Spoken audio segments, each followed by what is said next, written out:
السلام علیکم ورحمۃ اللہ وبرکاتہ۔ کل کے پارے میں سے اہم باتیں جو یاد رہیں آپ کو یا جن پر غور کیا آپ نے۔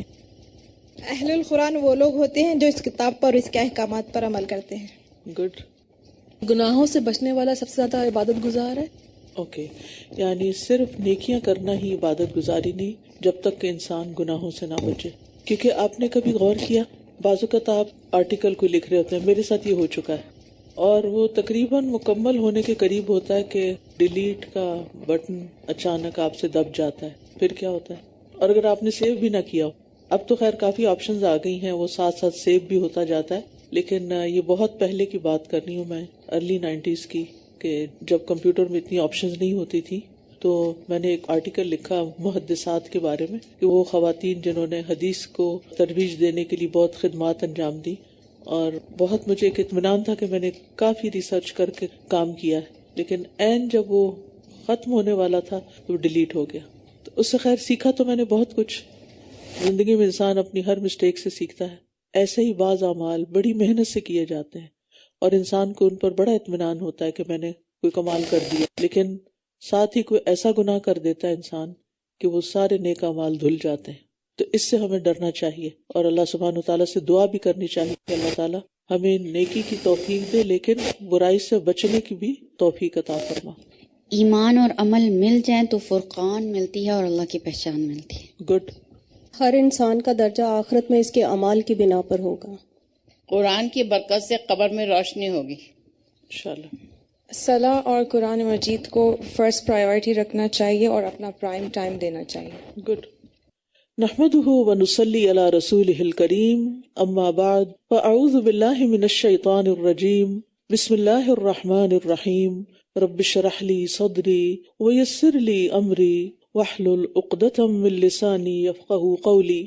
الحمد للہ الکریم القادر العظیم القاہر، خلق فقدر وشرع فیسر، نحمدہ علی ما یوالیہ حمدا یحبہ ویرضیہ۔ تمام قسم کی حمد اللہ کے لیے ہے جو کریم ہے اور قدرت رکھنے والا ہے، عظمت والا اور غالب ہے، جس نے پیدا کیا اور اندازہ مقرر کیا اور شریعت بنائی اور اس کو آسان بنایا۔ ہم اس کی اس بات پر حمد کرتے ہیں جو وہ ہماری مدد فرماتا ہے، ایسی حمد جس کو وہ پسند کرتا ہے اور جس پر وہ راضی ہو جاتا ہے۔ 9واں پارہ۔ قال الملأ الذين استكبروا من قومه لنخرجنك يا شعيب والذين آمنوا معك من قريتنا أو لتعودن في ملتنا قال أولو كنا كارهين۔ قال الملأ الذين استكبروا من قومه لنخرجنك يا شعيب والذين آمنوا معك من قريتنا أو لتعودن في ملتنا قال أولو كنا كارهين۔ اس کی قوم کے سرداروں میں سے جنہوں نے تکبر کیا کہنے لگے، اے شعیب، ہم تجھے اور ان لوگوں کو جو تیرے ساتھ ایمان لائے ہیں اپنی اس بستی سے ضرور ہی نکال دیں گے، ورنہ تم سب کو لازماً ہماری ملت میں پلٹنا ہوگا۔ اس نے کہا اگرچہ ہم اس کو ناپسند کرنے والے ہوں۔ تو یہاں ہم دیکھتے ہیں کہ قوم شعیب نے صرف اپنے نبی کو جھٹلایا ہی نہیں بلکہ ان کی بے ادبی بھی کی اور نہایت بدتمیزی کے ساتھ مخاطب ہوئے کہ تمہیں ہر صورت 2 باتوں میں سے ایک اختیار کرنی ہوگی، یا تو ہم تمہیں اپنی بستی سے نکال دیں گے یا پھر تمہیں ہماری ملت یعنی کفر اور شرک کی طرف پلٹنا ہوگا۔ اب تم سوچ لو کہ اپنے لیے ان میں سے کون سی بات پسند کرتے ہو۔ تو اصل بات یہ تھی کہ اس قوم کے اندر تکبر تھا، اسی لیے انہوں نے حق کو قبول نہیں کیا اور اپنی لذتوں میں گم ہو کر اپنی خواہشات نفس کی پیروی کی۔ اور پھر ہم دیکھتے ہیں کہ شعیب علیہ السلام پہلے بھی ان کی ملت یعنی کفر اور شرک پر نہیں تھے، لیکن ایک عام انسان کی طرح زندگی بسر کر رہے تھے، تو ان کو نہیں پتا تھا کہ ان کے عقائد کیا ہیں۔ لیکن جب شعیب علیہ السلام نے ان کو شرک سے اور ان کے برے اعمال سے روکا تو پھر ان کو سخت تکلیف شروع ہو گئی۔ قد افترینا علی اللہ کذبا ان عدنا۔ شعیب علیہ السلام نے پھر کیا جواب دیا؟ اگر ہم تمہاری ملت میں پلٹ آئیں اس کے بعد کہ اللہ نے ہمیں اس سے نجات دے دی، تب تو یقیناً ہم نے اللہ پر جھوٹ گھڑ لیا اور ہمارے لیے ممکن ہی نہیں کہ ہم اس میں پلٹیں مگر یہ کہ اللہ چاہے، جو ہمارا رب ہے۔ ہمارے رب نے ہر چیز کو علم سے گھیر رکھا ہے۔ اللہ ہی پر ہم نے توکل کیا، اے ہمارے رب ہمارے اور ہماری قوم کے درمیان حق کے ساتھ فیصلہ کر دے، اور تو سب سے بہترین فیصلہ کرنے والا ہے۔ شعیب علیہ السلام ایک عرب قوم سے تعلق رکھتے تھے، اور عربوں میں شروع سے ہی جھوٹ سے شدید نفرت رہی ہے۔ تو یوں لگتا ہے کہ اللہ تعالیٰ نے اپنا وہ نبی جو تمام دنیا کی طرف مبعوث کرنا تھا قیامت تک کے لیے عربوں میں ہی مبعوث کیا، اس لیے کہ ساری خرابیوں کے باوجود اس قوم کے اندر جھوٹ سے سخت نفرت تھی، اور دین حق کے پیغام کو پہنچانے کے لیے سب سے زیادہ سچائی اور امانت کی ضرورت ہے۔ اور پھر آپ دیکھیں کہ شعیب علیہ السلام کیا کہتے ہیں کہ اگر ہم تمہاری ملت کی طرف پلٹ جائیں تو اس کا مطلب یہ ہے کہ اب تک ہم جو تمہیں کہتے رہے ہیں وہ غلط تھا، اور ہم جو یہ دعویٰ کر رہے ہیں کہ دوبارہ تمہارا دین اختیار نہیں کریں گے، اور وہ بھی اپنے بلبوتے پر نہیں بلکہ اللہ کی دی ہوئی توفیق کی بنا پر یہ کہہ رہے ہیں، کیونکہ ارادہ کتنا بھی نیک ہو، ہمت کتنی بھی بلند ہو، لیکن کوئی بھی کام اس وقت تک ہو نہیں سکتا جب تک کہ اللہ نہ چاہے۔ اور یہ شعیب علیہ السلام کی عاجزی بھی تھی، اور اسی لیے انہوں نے اپنے خاتمہ بالخیر کی دعا بھی کی، اور سلف صالحین کا یہی طریقہ رہا ہے کہ وہ برے انجام سے پناہ مانگتے رہے۔ اب دیکھیں کہ انسان کے لیے کتنا لمحہ فکریہ ہے کہ ایک دفعہ ہدایت کی طرف آ جائے اور اس کے بعد پھر معاشرے کے پریشر یا اپنے سے بڑوں کے دباؤ کی وجہ سے واپس اسی رنگ میں رنگ جائے جو دور جاہلیت کا تھا، یا واپس پلٹ جائے۔ تو ایسا نہیں ہونا چاہیے۔ یعنی ہم سب کی زندگی میں بھی اس بات کی فکر ہونی چاہیے کہ ایک دفعہ جب ہم قرآن سن لیں اور دین کو جان لیں اور اس بات کا ارادہ کر لیں کہ اب ہم اس دین پر رہیں گے، تو پھر کسی بھی صورت لوگوں کے پریشر میں آ کے واپس نہیں پلٹنا، کیونکہ اس کا مطلب یہ ہے کہ پھر ہم نے اس سب کو سچ نہیں مانا۔ اگر اس کو ہم سچا مانتے ہیں تو پھر ہمیں اس پر استقامت اختیار کرنی ہوگی۔ اسی لیے آپ دیکھتے ہیں کہ ابراہیم علیہ السلام جنہوں نے شرک کی وجہ سے اپنے ملک و ملت کو چھوڑ دیا تھا اور ہجرت کر لی تھی، اور پھر انہوں نے مکہ جیسی بے آب و گیا وادی میں آ کر اپنے بیوی بچوں کو بسایا اور پھر وہاں گھر تعمیر کیا۔ اللہ کا گھر تعمیر کرنے کے بعد انہوں نے کیا دعا کی؟ وَجْنُبْنِي وَبَنِيَّ أَن نَعْبُدَ الْأَصْنَامَ، اللہ مجھے اور میرے بچوں کو بچا کہ ہم بتوں کی عبادت کریں، کہ ہم کبھی واپس اس دین کی طرف نہ پلٹیں جو خود ساختہ ہے۔ نبی صلی اللہ علیہ وسلم بھی اپنی ثابت قدمی کی دعا کیا کرتے تھے، یا مقلب القلوب ثبت قلبی علی دینک، اے دلوں کو پھیرنے والے میرے دل کو اپنے دین پر ثابت رکھ۔ اگر نبی صلی اللہ علیہ وسلم یہ دعا مانگتے ہیں اور ابراہیم علیہ السلام یہ دعا مانگتے ہیں، تو شعیب علیہ السلام اس بات سے پناہ مانگتے ہیں کہ وہ واپس پلٹیں اس دین کی طرف جس کو لوگوں نے اپنایا ہوا ہے۔ پھر ہمارا اپنے بارے میں کیا خیال ہے؟ ہمارا کیا موقف ہونا چاہیے؟ ہمیں کیا کرنا چاہیے؟ ہمیں کتنی فکر کرنی چاہیے؟ کیونکہ جہالت کی، گمراہی کی، فتنوں کی آندیاں بہت تیز ہیں، اور ان کے سامنے تنہا کھڑے ہونا تو بہت ہی مشکل ہے۔ اس کے لیے انسان کو صحبت صالح چاہیے ہوتی، ایسے لوگوں کا ساتھ چاہیے ہوتا ہے، ایسے لوگوں کے بیچ میں رہنے کی ضرورت ہوتی ہے جو اس کے لیے ایک اسٹرینتھ بنے۔ وقال الملأ الذین کفروا من قومہ لئن اتبعتم شعیبا انکم اذا لخاسرون، اور اس کی قوم کے سرداروں میں سے جنہوں نے کفر کیا کہنے لگے اگر تم نے شعیب کی پیروی کی تو تم ضرور خسارے میں پڑ جاؤ گے۔ دنیا پرستوں کو دینی تعلیمات سے ہمیشہ خوف ہی رہا ہے کہ شاید ہم دین کی طرف آئیں گے تو ہماری دنیا ختم ہو جائے گی، لیکن حقیقت یہ ہے کہ یہ سب کچھ اللہ کے ہاتھ میں ہوتا ہے۔ اور ان کو اس لحاظ سے بھی فکر تھی کیونکہ شعیب علیہ السلام ان کو تجارت میں فیئر ٹریڈ کا حکم دے رہے تھے، اور وہ سمجھتے تھے کہ اگر ہم بددیانتی سے کام نہیں لیں گے، دھوکہ بازی سے کام نہیں لیں گے تو ہمارا بزنس نہیں چلے گا۔ آج بھی آپ دیکھیں کہ بہت سے لوگوں کے یہی خدشات ہوتے ہیں کہ اگر ہم اتنی امانت داری کا ثبوت دیں تو پھر تو ہم کاروبار میں کچھ کمانے سے رہے۔ تو بات یہ ہے کہ رزق تو اللہ کے ہاتھ میں ہے، برکت تو اس کے پاس ہے، اس لیے اگر اس کی اطاعت کریں گے تو یہ کیسے ہو سکتا ہے کہ ہم نقصان اٹھائیں۔ اب نتیجہ کیا نکلا؟ فَأَخَذَتْهُمُ الرَّجْفَةُ فَأَصْبَحُوا فِي دَارِهِمْ جَاثِمِينَ، پر سنے زلزلے نے آ لیا تو وہ اپنے گھروں میں اوندھے پڑے رہ گئے۔ الَّذِينَ كَذَّبُوا شُعَيْبًا كَأَن لَّمْ يَغْنَوْا فِيهَا، جن لوگوں نے شعیب کو جھٹلایا تھا وہ یوں مٹے گویا کہ کبھی اس میں بسے ہی نہ تھے۔ وہ لوگ جنہوں نے شعیب کو جھٹلایا تھا وہی خسارہ پانے والے تھے۔ فَتَوَلَّى عَنْهُمْ، تو اس نے ان سے منہ پھیر لیا اور کہنے لگا اے میری قوم، یقیناً میں نے تمہیں اپنے رب کے پیغامات پہنچا دیے اور میں نے تمہاری خیر خواہی کی، تو میں کیوں کر افسوس کروں ایسے لوگوں پر جو کفر کرنے والے تھے۔ یعنی اللہ کے نافرمانوں کا کوئی حق نہیں کہ ان کے جانے پر افسوس کیا جائے۔ وَمَا أَرْسَلْنَا فِي قَرْيَةٍ مِّن نَّبِيٍّ إِلَّا أَخَذْنَا أَهْلَهَا بِالْبَأْسَاءِ وَالضَّرَّاءِ لَعَلَّهُمْ يَضَّرَّعُونَ، اور جس بستی میں بھی ہم نے کوئی نبی بھیجا اس کے رہنے والوں کو ہم نے سختی اور تکلیف کے ساتھ پکڑا تاکہ وہ اللہ کے سامنے عاجزی اختیار کریں. تو اس سے پتہ چلتا ہے کہ آزمائشیں کیوں آتی ہیں، تاکہ انسان کو سوچنے کا موقع ملے. ہر انسان پر کوئی نہ کوئی آزمائش، بیماری، خوف یا کوئی اور تکلیف آ جاتی ہے تاکہ اس کو غور و فکر کا موقع ملے اور اللہ کی طرف پلٹے. ثم بدلنا مکان السیئۃ الحسنہ، پھر ہم نے بدحالی کو خوشحالی سے بدل دیا. ایک اور طرح کی آزمائش صرف تکلیف سے نہیں ہوتی، نعمتیں بھی آزمائش ہوتی ہیں. یہاں تک کہ وہ خوب پھلے پھولے اور کہنے لگے ہمارے آباء و اجداد کو بھی تکلیف اور راحت پہنچی تھی تو ہم نے اچانک انہیں پکڑ لیا، اس حال میں کہ انہیں خبر تک نہ ہوئی. تو یاد رکھیے کہ نعمتوں کی فراوانی بھی اللہ کی طرف سے ایک آزمائش ہوتی ہے کہ نعمتوں کو پا کر انسان اللہ کو یاد رکھتا ہے یا اللہ تعالیٰ کو ہی بھول جاتا ہے. لیکن لوگوں نے اس کو گردش زمانہ سمجھا اور اپنی بدعمالیوں کی طرف نظر نہ ڈالی. کہنے لگے کہ اگر ہم کبھی قحط اور مصیبت میں مبتلا ہوئے تو محض زمانے کی گردش کی وجہ سے، نہ کہ اپنی بدعمالیوں کی وجہ سے. اور اب ہم پر نعمتیں آ گئی ہیں اور یہ ہمارے کارناموں کی وجہ سے ہیں. دنیا میں تو ایسا ہوتا ہی رہتا ہے، یعنی کہ کبھی سردی آتی، کبھی گرمی آتی، حالات بدلتے رہتے ہیں. لہٰذا انہوں نے تکلیف کے بعد خوشحالی کو آزمائش نہیں سمجھا بلکہ گردش حالات سمجھا اور پھر توبہ کی طرف نہ پلٹے. اور بہت سے لوگ بدلتے حالات کو اسی طرح لیتے ہیں، وہ اللہ سبحانہ تعالیٰ کی طرف رجوع نہیں کرتے. اور بندہ مومن تکلیف آنے پر کیا کرتا ہے؟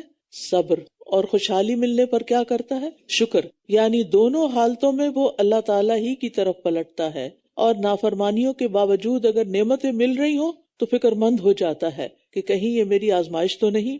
اور اگر واقعی بستیوں والے ایمان لے آتے اور تقوی اختیار کرتے تو ہم ضرور ان پر آسمان اور زمین سے برکتوں کے دروازے کھول دیتے. لیکن انہوں نے جھٹلا دیا تو ہم نے انہیں اس کمائی کے عوض پکڑ لیا جو وہ کیا کرتے تھے. برکات جو ہے یہ برکت کی جمع ہے، کسی چیز میں اللہ تعالیٰ کی طرف سے خیر ہونا.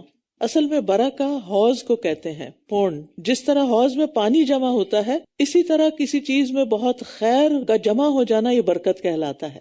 چونکہ برکت اللہ تعالیٰ کی طرف سے آتی ہے، خیر اللہ تعالیٰ کی طرف سے آتی ہے، تو آتے ہوئے اس کا احساس نہیں ہوتا اور کوئی شمار نہیں ہوتا. اس لیے اگر کسی شخص یا چیز میں محسوس نہ ہونے والی بہتری کا مشاہدہ ہو رہا ہو تو کہنے لگتے ہیں کہ یہ مبارک ہے اور اس میں برکت ہے. یہاں پر کیا فرمایا کہ اگر لوگ ایمان لے آتے اور تقوی اختیار کرتے، یعنی یہ دو چیزیں ان کے اندر ہوتی تو پھر ان پر اللہ تعالیٰ برکتوں کے دروازے کھول دیتے. آسمان سے یعنی بارشیں برستی، رحمتیں نازل ہوتی اور زمین طرح طرح کی پیداوار اگاتی. اسی طرح زمین سے نکلنے والی بے شمار نعمتیں، مثلا پیٹرول، گیس، سونا، چاندی، جواہرات، یہ سب چیزیں بھی اور زیادہ سامنے آتی. تو بات یہ ہے کہ ایمان اور تقوی کے نتیجے میں ہر طرف سے خیر ہی ملتی ہے. عبداللہ بن عباس کہتے ہیں ایمان لانے اور تقوی اختیار کرنے کی وجہ سے ہم ان کے لیے خیر عام کر دیں گے اور ہر جانب سے اس کا حاصل کرنا ان کے لیے آسان کر دیں گے. ابو سعید خدری کہتے ہیں ایک شخص رسول اللہ صلی اللہ علیہ وسلم کے پاس آیا. اس نے کہا اللہ کے رسول مجھے کوئی وصیت کیجیے. آپ نے فرمایا میں تمہیں اللہ کے تقوی کی نصیحت کرتا ہوں، کیونکہ تقوی ہر خیر کو اکٹھا کرنے والا ہے. اور تقوی کیا ہے؟ نیکی کرنا اور گناہ سے بچنا.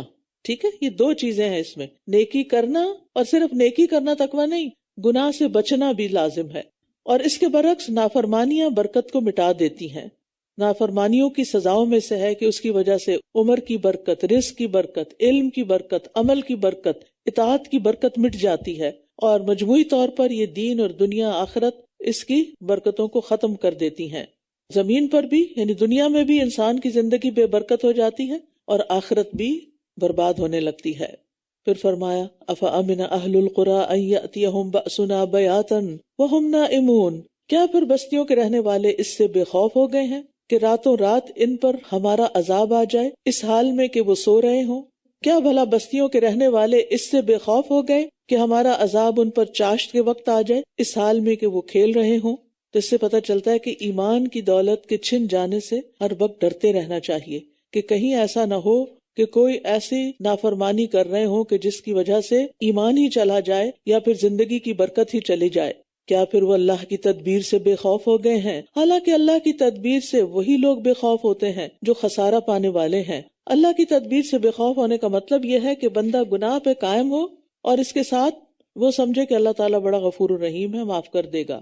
یعنی حسن بصری کہتے ہیں مومن نیک کام کرتے ہوئے بھی ڈرتا، لرزتا اور خوف کھاتا ہے، نیکی کے باوجود ڈرتا رہتا ہے اور فاجر گناہ کے کام کرتے ہوئے بھی امن اور سکون میں ہوتا ہے۔ اس کے مطابق ہم اپنے دلوں کا جائزہ لیں۔ نیک انسان نیکی کر کے بھی ڈرتا ہے اور بدکار انسان برائی کر کے بھی پرسکون رہتا ہے۔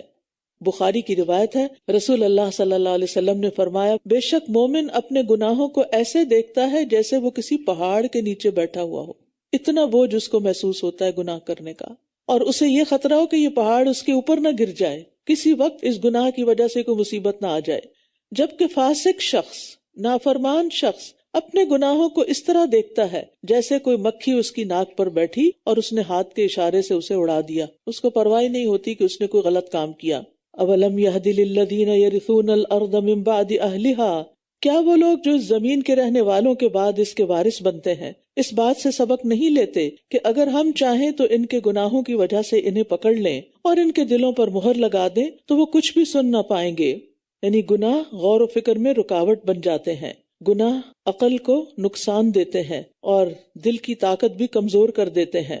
تلک القری نقص علیک من انبائہا، یہ وہ بستیاں ہیں جن کی کچھ خبریں ہم آپ سے بیان کر رہے ہیں، اور بلا شبہ ان کے رسول ان کے پاس کھلی نشانیاں لے کر آئے، بس وہ ایسے نہ تھے کہ اس بات پر ایمان لاتے جس کو انہوں نے اس سے پہلے جھٹلا دیا تھا۔ اسی طرح اللہ کافروں کے دلوں پر مہر لگا دیتا ہے۔ تلک القری سے مراد یہاں وہ 5 قومیں ہیں جن کا اوپر ذکر ہوا ہے، قوم نوح، عاد، سمود، قوم لوط اور قوم شعیب۔ ان کے حالات کو بیان کرنے کا مقصد کیا تھا؟ کفار مکہ کو سنانا مقصود تھا کہ مکہ کے لوگ جو ان بستیوں میں رہنے والوں کی طرح آپ کی مخالفت کر رہے ہیں وہ ان سے عبرت حاصل کریں، دیکھیں کہ ان سب کا انجام ایک ہی جیسا ہوا، یعنی تباہی اور بربادی ہوا، تو کہیں ایسا نہ ہو کہ تمہارا بھی ایسا ہی انجام ہو۔ پہلی امتوں کے جھٹلانے کی وجہ کیا تھی؟ ان کا تکبر، ان کی انا، اور ان کا حق کی طرف راغب نہ ہونا، اور حق کے اندر ان کے لیے کوئی اٹریکشن نہ ہونا۔ ضد اور ہٹ دھرمی ان کے ایمان کی محرومی کا باعث بن گئی۔ وما وجدنا لأکثرهم من عہد، اور ہم نے ان کے اکثر لوگوں میں وفائے عہد نہ پایا، اور بے شک ہم نے ان کی اکثریت کو فاسق ہی پایا۔ پھر ان کے بعد ہم نے موسیٰ کو اپنے نشانیوں کے ساتھ فرعون اور اس کی قوم کے سرداروں کی طرف بھیجا، تو انہوں نے ان کے ساتھ ظلم کیا، بس دیکھیے فساد کرنے والوں کا انجام کیسا ہوا۔ اب یہاں پر ہم دیکھتے ہیں کہ موسیٰ علیہ السلام کا قصہ شروع ہو رہا ہے جو پورے قرآن مجید کی نسبت یہاں پوری طوالت کے ساتھ آیا ہے، اور اس میں آپ دیکھیے کہ یہاں ان کا انجام بھی شروع میں ہی بتا دیا گیا کہ وہ سب کے سب غرق کر دیے گئے۔ فَظَلَمُوا بِهَا فَانظُرْ كَيْفَ كَانَ عَاقِبَةُ الْمُفْسِدِينَ، ان کی ساری شان و شوکت خاک میں ملا دی گئی۔ یاد رکھیے کہ جس طرح موسیٰ علیہ السلام کی معجزات ان تمام انبیاء سے بڑھ کر تھے جن کا پیچھے ذکر ہوا، اسی طرح ان کی امت اور جن کے ساتھ ان کو مقابلہ کرنا تھا وہ بھی جہالت اور سرکشی میں سب سے بڑے ہوئے تھے۔ اب یہاں ہم دیکھتے ہیں کہ موسیٰ علیہ السلام کے ابتدائی حالات، ان کے بچپن، ان کی پیدائش، ان سب کی بجائے فرعون کے قصے سے آغاز کیا گیا ہے، کیونکہ یہاں ان کا جو دعوت کا مرحلہ ہے اس کا ذکر کیا گیا ہے۔ اس کی ایک وجہ یہ بھی ہے کہ باقی جو پیغمبر تھے ان کا خطاب ان کی قوم کی طرف ہوتا تھا، یا قومی کہہ کے پکارتے تھے، لیکن فرعون نے اپنی قوم کو اتنا کنٹرول کیا ہوا تھا کہ قوم صرف فرعون کی بات پہ چلتی تھی، اسی کی بات مانتی تھی۔ لہٰذا یہاں براہ راست فرعون سے خطاب ہے یا فرعون کا ذکر ہے، یعنی قوم کا ذکر نہیں، کیونکہ اگر فرعون ایمان لے آتا تو قوم بھی ایمان لے آتی، لیکن فرعون ایک جابر و ظالم بادشاہ تھا تو اس کی قوم اس کے آگے چوں چرا نہیں کرتی تھی اور اس کے ظلم و ستم میں اس کے ساتھ تھی، اس لیے جب فرعون کو غرق کیا گیا تو قوم بھی ساتھ غرق ہوئی۔ وقال موسیٰ یا فرعون انی رسول من رب العالمین، اور موسیٰ نے کہا اے فرعون بے شک میں رب العالمین کی طرف سے ایک رسول ہوں۔ انتہائی نرم انداز میں تبلیغ کی، کیونکہ اللہ تعالیٰ نے ان کو حکم یہی دیا تھا اذهبا الی فرعون انہ طغی فقولا لہ قولا لینا، کہ تم نے جا کے نرمی سے بات کرنی ہے۔ تو انہوں نے کیا کہا؟ انی رسول من رب العالمین، اپنا انٹروڈکشن کرایا۔ پھر کہتے ہیں میرے شایان شان یہی ہے کہ میں اللہ کے بارے میں حق بات کے سوا کچھ نہ کہوں، یقیناً میں تمہارے پاس تمہارے رب کی طرف سے ایک واضح نشانی لایا ہوں، بس تم بنی اسرائیل کو میرے ساتھ بھیج دو۔ اس نے کہا اگر تو کوئی نشانی لایا ہے تو اسے سامنے سے لے آ، اگر تو سچے لوگوں میں سے ہے۔ تو اس نے اپنا عصا ڈالا تو یکا یک وہ ایک واضح اژدہا تھا، بڑا سانپ تھا، اور اس نے اپنا ہاتھ باہر نکالا تو یکا یک وہ سب دیکھنے والوں کے لیے سفید چمکدار تھا، یعنی ید بیضاء بھی خاص معجزہ تھا عصا کے ساتھ ساتھ، اور یہ ہاتھ کی سفیدی عام سفیدی کی طرح نہیں تھی بلکہ کوئی معجزانہ شان تھی اس میں، اور اس کی چمک تھی جس کی ایک ہیبت تھی، اسی لیے فرعون نے اس کو جادو قرار دے دیا۔ فرعون کی قوم کے سرداروں نے کہا یقیناً یہ تو ایک خوب علم رکھنے والا جادوگر ہے، یہ چاہتا ہے کہ تمہیں جادو کے ذریعے تمہاری زمین سے نکال دے، تو تم کیا مشورہ دیتے ہو؟ انہوں نے کہا اسے اور اس کے بھائی کو مہلت دو اور شہروں میں اکٹھا کرنے والے ہرکارے بھیج دو، یعنی اس کا مقابلہ کرتے ہیں ہم۔ وہ تمہارے پاس ہر ماہر جادوگر کو لے آئیں گے۔ اور جادوگر فرعون کے پاس آئے اور کہنے لگے اگر ہم غالب آ گئے تو ہمارے لیے انعام تو ہوگا؟ اس نے کہا ہاں، اور بے شک تم میرے مقرب لوگوں میں سے ہو جاؤ گے۔ یعنی فرعون نے جادوگروں کو انعام و اکرام دینے اور مقربین میں شامل کر لینے کی لالچ دی تاکہ وہ موسیٰ علیہ السلام کے مقابلے میں اپنی پوری طاقت لگا دیں۔ انہوں نے کہا اے موسیٰ، یا تو تم ڈالو یا ہم ڈالتے ہیں۔ موسیٰ نے کہا تم ہی ڈالو۔ جب انہوں نے اپنی رسیاں اور لاٹھیاں پھینکی تو لوگوں کی آنکھوں کو مسحور کر دیا اور انہیں خوف زدہ کر دیا، اور یہ اپنے زوم میں بہت بڑا جادو لائے تھے۔ چونکہ ساری رسیاں اور ساری لاٹھیاں جو تھی وہ متحرک نظر آ رہی تھی اور یوں لگ رہا تھا کہ ہر طرف سانپ دوڑ رہے ہیں، تو سارا مجمع جو تھا وہ مرعوب ہو گیا۔ اب کیا ہوتا ہے؟ وَأَوْحَيْنَا إِلَىٰ مُوسَىٰ، اور ہم نے موسیٰ کی طرف وحی کی، کیا کہ تم بھی اپنی لاٹھی پھینک دو۔ ان کی تو بہت سی لاٹھیاں تھیں، تم ایک لاٹھی پھینک دو۔ اور جب اس نے لاٹھی پھینکی تو یکا یک وہ ان چیزوں کو نگل رہی تھی جو یہ گھڑ لائے تھے۔ فَوَقَعَ الْحَقُّ وَبَطَلَ مَا كَانُوا يَعْمَلُونَ، بس حق ثابت ہو گیا اور جو کچھ یہ کر رہے تھے وہ باطل ہو گیا۔ وَغُلِبُوا هُنَالِكَ وَانقَلَبُوا صَاغِرِينَ، بس یہ لوگ اسی جگہ مغلوب کر دیے گئے اور ذلیل ہو کر پلٹے۔ وَأُلْقِيَ السَّحَرَةُ سَاجِدِينَ، اور جادوگر سجدے میں ڈال دیے گئے، یعنی بے اختیار سجدے میں گر پڑے، کیونکہ یہ ایک معجزہ تھا اور جادوگر اپنے فن سے واقف تھے کہ جادو کی پہنچ کہاں تک ہوتی ہے، اور یہ جادو نہیں ہے، یہ تو رب العالمین کی طرف سے کوئی نشانی ہے، یہ تو معجزہ ہی ہے، لہٰذا وہ فوراً جھک گئے۔ انہوں نے کہا ہم ایمان لے آئے رب العالمین پر جو موسیٰ اور ہارون کا رب ہے۔ اس سے پتہ چلتا ہے کہ ان لوگوں نے اس نشانی کو دیکھ کر اور اپنے گزشتہ علم کو سامنے رکھتے ہوئے یہ جان لیا کہ یہ کوئی بہت بڑی چیز ہے۔ اور پھر آپ دیکھیے کہ اس سے اللہ کی تقدیر کا بھی پتہ چلتا ہے کہ اللہ جس کو چاہے نواز دے۔ صبح جو مقابلے میں آ رہے تھے تو جادوگر تھے، کافر تھے، اور شام مسلمان ہو چکے تھے، یعنی ان کے تو خواب میں بھی نہیں ہوگا کہ ہماری زندگی میں یہ تبدیلی آنے والی۔ اور پھر آپ دیکھیے کہ تھے وہ جادوگر، اور جادو کرنا کفر ہوتا ہے، جادو بہت بڑا جرم ہے، اپنے جادو سے پتہ نہیں انہوں نے کتنے لوگوں کو نقصان دیا ہوگا، لیکن حقیقت کا اعتراف کرنا اتنی بڑی نیکی ہے، حق کو پہچان کر اس کو مان لینا، اسے قبول کر لینا اتنی بڑی نیکی ہے کہ صرف اس کو ایک دفعہ ایکسپٹ کرنے سے پچھلے سارے گناہ معاف ہو گئے، اور اللہ نے انہیں اسلام لانے کی توفیق بھی دے دی۔ اور یہ عاجزی کے نتیجے میں ہی ہوتا ہے۔ ہم سب کو بھی اپنے حالات پر غور کرنا چاہیے، اپنے طرز عمل پر غور کرنا چاہیے کہ جب سچائی ہمارے سامنے آتی ہے تو ہمارا کیا طرز عمل ہوتا ہے، اس کو قبول کرنے میں ہم کتنی دیر لگاتے ہیں۔ یعنی اس سے بھی پتہ چلتا ہے نا کہ ایمان بہت بڑی دولت ہے۔ قال فرعون آمنتم به قبل ان آذن لكم، فرعون نے کہا تم اس پر ایمان لے آئے ہو اس سے پہلے کہ میں تمہیں اجازت دوں۔ اس سے آپ اندازہ لگائیں نا کہ فرعون نے اپنی قوم کو کس قدر کنٹرول کر رکھا تھا۔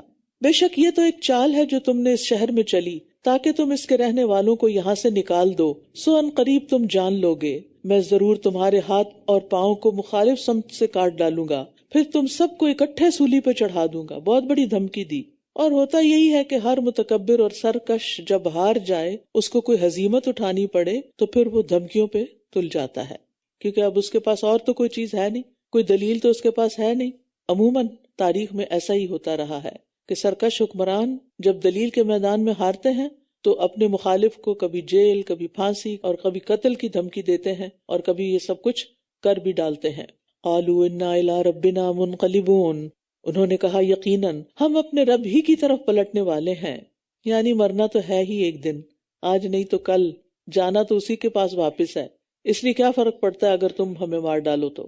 اور تم ہم سے محض اس بات پہ انتقام لے رہے ہو کہ جب ہمارے رب کی نشانیاں ہمارے پاس آ گئیں تو ہم ان پر ایمان لے آئے۔ اے ہمارے رب، ہم پر صبر انڈیل دے اور ہمیں اس حال میں فوت کرنا کہ ہم مسلمان ہوں۔ تو جادوگر جب ایمان لے آئے تو جان کی پرواہ بھی نہیں کی۔ یہ ہوتا ہے ایمان۔ جو ایمان سچا ہوتا ہے نا، اس ایمان کی طاقت سے انسان کو دنیا کا بڑے سے بڑا نقصان نہیں لگتا، حتیٰ کہ جان دینا بھی اس کو نقصان کی بات نہیں لگتا۔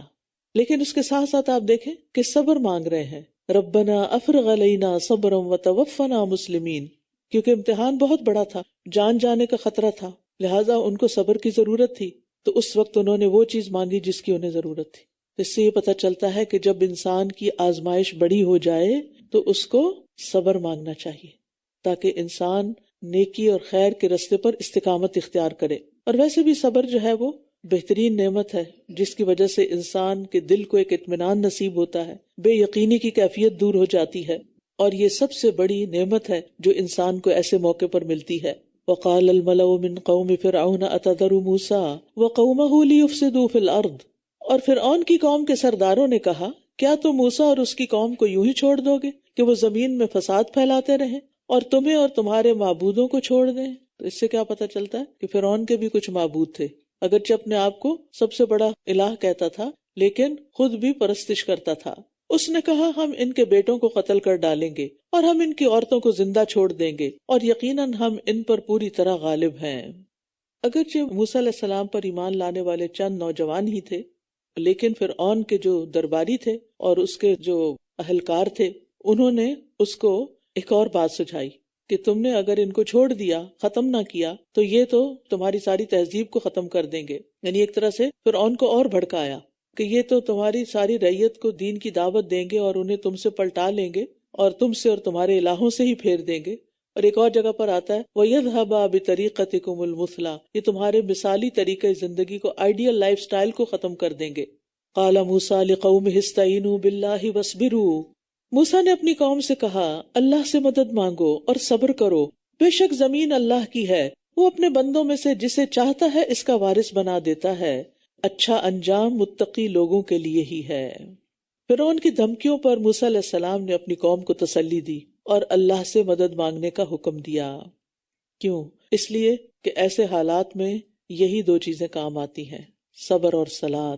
یا ایھا الذین آمنوا استعینوا بالصبر والصلاۃ ان اللہ مع الصابرین۔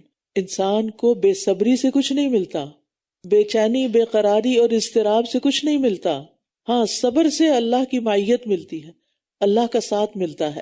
ان اللہ مع الصابرین۔ نبی صلی اللہ علیہ وسلم کو جب کوئی مسئلہ درپیش ہوتا تو نماز پڑھنے لگتے تھے، اللہ سے مدد مانگتے تھے، اور یہی مضمون بار بار آ رہا ہے اور یہی سبق ہم سب کے لیے بھی ہے۔ انہوں نے کہا، تمہارے آنے سے پہلے بھی ہم اذیت دیے گئے اور تمہارے آنے کے بعد بھی۔ اس نے جواب دیا، امید ہے کہ تمہارا رب تمہارے دشمن کو ہلاک کر دے گا اور تمہیں زمین میں جانشین بنا دے گا، پھر وہ دیکھے گا کہ تم کیسے عمل کرتے ہو۔ سبحان اللہ، موسیٰ علیہ السلام کی مثبت سوچ۔ اتنے مشکل حالات میں جب ایک طرف اپنی قوم تسلی دینے کی بجائے پریشانی کا شکار ہے اور گھبرا رہی ہے اور خوف میں مبتلا ہے، اور دوسری طرف جو فرعون اور اس کی قوم ہے وہ الگ طرح سے پریشان کر رہے ہیں، یعنی کہیں سے بھی کوئی روشنی کی کرن نظر نہیں آتی، تو موسیٰ علیہ السلام صرف اللہ پر توکل کرتے ہوئے، اللہ کے بھروسے پر اچھی امید رکھتے ہوئے قوم کو تسلی دیتے ہیں۔ یہی ہوتا ہے ایمان، کہ جب انسان کا ایمان مضبوط ہوتا ہے تو مشکل سے مشکل ترین حالات میں بھی مایوس نہیں ہوتا، وہ اپنے رب پر توکل کرتا ہے۔ وَلَقَدْ أَخَذْنَا آلَ فِرْعَوْنَ بِالسِّنِينَ وَنَقْصٍ مِّنَ الثَّمَرَاتِ لَعَلَّهُمْ يَذَّكَّرُونَ۔ اب کیا ہوا؟ فرعون اور اس کی آل کو آزمائشوں نے گھیر لیا، امتحانوں نے گھیر لیا، اور یقیناً ہم نے آل فرعون کو قحط سالی اور پھلوں کی کمی سے پکڑا، شاید کہ وہ نصیحت حاصل کریں۔ بات یہ ہے کہ جب کوئی تکلیف آئے، جب کوئی مصیبت آئے، تو پھر انسان کو اللہ کی طرف رجوع کرنا چاہیے، ہنس کھیل کے غفلت والے کام کر کے اس کو ٹالنا نہیں چاہیے، کیونکہ بہت سے لوگ کیا کرتے ہیں کہ جب ان پر کوئی تکلیف آتی ہے تو وہ توبہ کرنے کی بجائے، صبر کرنے کی بجائے، استغفار کرنے کی بجائے، اللہ تعالیٰ کی طرف رجوع کرنے کی بجائے بیٹھ کے ڈرامے دیکھنے لگتے ہیں، انٹرٹینمنٹ کے پروگرام دیکھنے لگتے ہیں، لطیفے سننے لگتے ہیں، موویز دیکھنے لگتے ہیں، تاکہ وہ اپنا غم غلط کر سکیں۔ لیکن بات یہ ہے کہ یہ وقت اپنے آپ کو بہلانے کا نہیں ہوتا، اللہ کی طرف رجوع کرنے کا ہوتا ہے۔ وَإِذَا جَاءَتْهُمُ الْحَسَنَةُ قَالُوا لَنَا هَٰذِهِ، پھر جب ان پر خوشحالی آتی تو کہتے یہ ہمارے لیے ہے، اور اگر انہیں کوئی تکلیف پہنچتی تو وہ اسے موسیٰ اور اس کے ساتھیوں کی نحوست بتاتے۔ خبردار، ان کی نحوست تو اللہ ہی کے پاس ہے، لیکن ان کی اکثریت نہیں جانتی۔ بات یہ ہے کہ بعض اوقات انسان چیز کو اس کے اصل رخ سے نہیں دیکھتا، یہ سوچنے کی بجائے کہ یہ تکلیف یا مصیبت ہمیں سیدھا کرنے کے لیے آئی ہے، ہماری اصلاح کے لیے آئی ہے، وہ الٹے رنگ سے دیکھتے ہیں کہ یہ موسیٰ اور اس کے ساتھیوں کی نحوست کی وجہ سے آئی ہے۔ اب بھی آپ دیکھیں لوگوں پر جب کوئی مشکل آتی ہے تو وہ لوگوں کو بلیم کرنے لگتے ہیں کہ فلاں کی نحوست ہے، فلاں ہمارے گھر آ گیا تھا، اس نے نظر لگا دی، فلاں نے ایسا کر دیا. ٹھیک ہے، ان چیزوں میں کسی حد تک حقیقت ہوتی ہے، لیکن ہر مسئلے کی ذمہ داری لوگوں پہ ڈال دینا اور اپنی کسی غلطی کو یاد ہی نہ کرنا اور اس پر توبہ استغفار ہی نہ کرنا اور اللہ کی طرف رجوع ہی نہ کرنا، یہ کوئی ایمانی رویہ نہیں ہے. ایمان تو کیا تقاضا کرتا ہے کہ فوراً اللہ کی طرف رجوع کیا جائے. خبردار، ان کی نحوست تو اللہ ہی کے پاس ہے، لیکن ان کی اکثریت نہیں جانتی، اکثریت کو پتہ ہی نہیں. تو بھلائی کو اپنی خوبی کہنا اور برائی کو کسی دوسرے کی نحوست قرار دینا، یہ سراسر جہالت کی باتیں ہیں. اور ویسے بھی ہمیں کسی چیز سے نحوست نہیں پکڑنی چاہیے. رسول اللہ صلی اللہ علیہ وسلم نے فرمایا نحوست پکڑنا شرک ہے، اور ہم میں سے ہر ایک کو یہ وہم ہو جاتا ہے، مگر اللہ تعالیٰ توکل کے ذریعے اس چیز کو ختم کر دیتا ہے. نبی صلی اللہ علیہ وسلم نے فرمایا جو شخص برے شگون کی وجہ سے کسی کام سے رک گیا اس نے شرک کا ارتکاب کیا. جو شخص برے شگون کی وجہ سے کسی کام سے رک گیا تو اس نے شرک کا ارتکاب کیا. تو اس میں آپ دیکھیے کہ آج بھی ہمارے ہاں کیا ہوتا ہے، لوگ کیا کرتے ہیں، کالی بلی نے رستہ کاٹ لیا ہے تو اب کیا ہوگا، اب کام نہیں ہوگا. اسی طرح عرب لوگ شگون لیتے تھے. طائر کا لفظ ہے نا شگون کے لیے آتا ہے، تو طائر پرندے کو کہتے ہیں کہ پرندہ اڑا کے دیکھتے تھے کہ رائٹ سائڈ پہ گیا تو اس کا مطلب ہے کہ کام ہو جائے گا، لیفٹ سائڈ پہ گیا تو اس کام کو ہی چھوڑ دیتے تھے. تو کسی شگون کی وجہ سے کام کو نہیں چھوڑ دینا چاہیے. اور وہ کہنے لگے تم جو کوئی نشانی بھی ہمارے پاس لاؤ گے کہ اس کے ذریعے تم ہمیں مسحور کر دو تو بھی ہم تمہاری بات ہرگز ماننے والے نہیں. پھر ہم نے ان پر طوفان اور ٹڈیاں اور کھٹمل اور مینڈک اور خون الگ الگ نشانیوں کے طور پر بھیجے، پھر بھی انہوں نے تکبر ہی کیا اور وہ تھے ہی مجرم لوگ.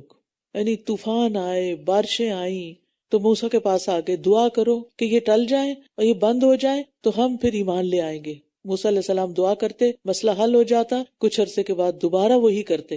ایک نئی مصیبت آتی کہ طوفان اور بارشوں کی وجہ سے جو فصلیں اچھی ہوئی، جراد آ گئے، یعنی ٹڈیاں آ گئی جنہوں نے ساری فصلیں چاٹ لی.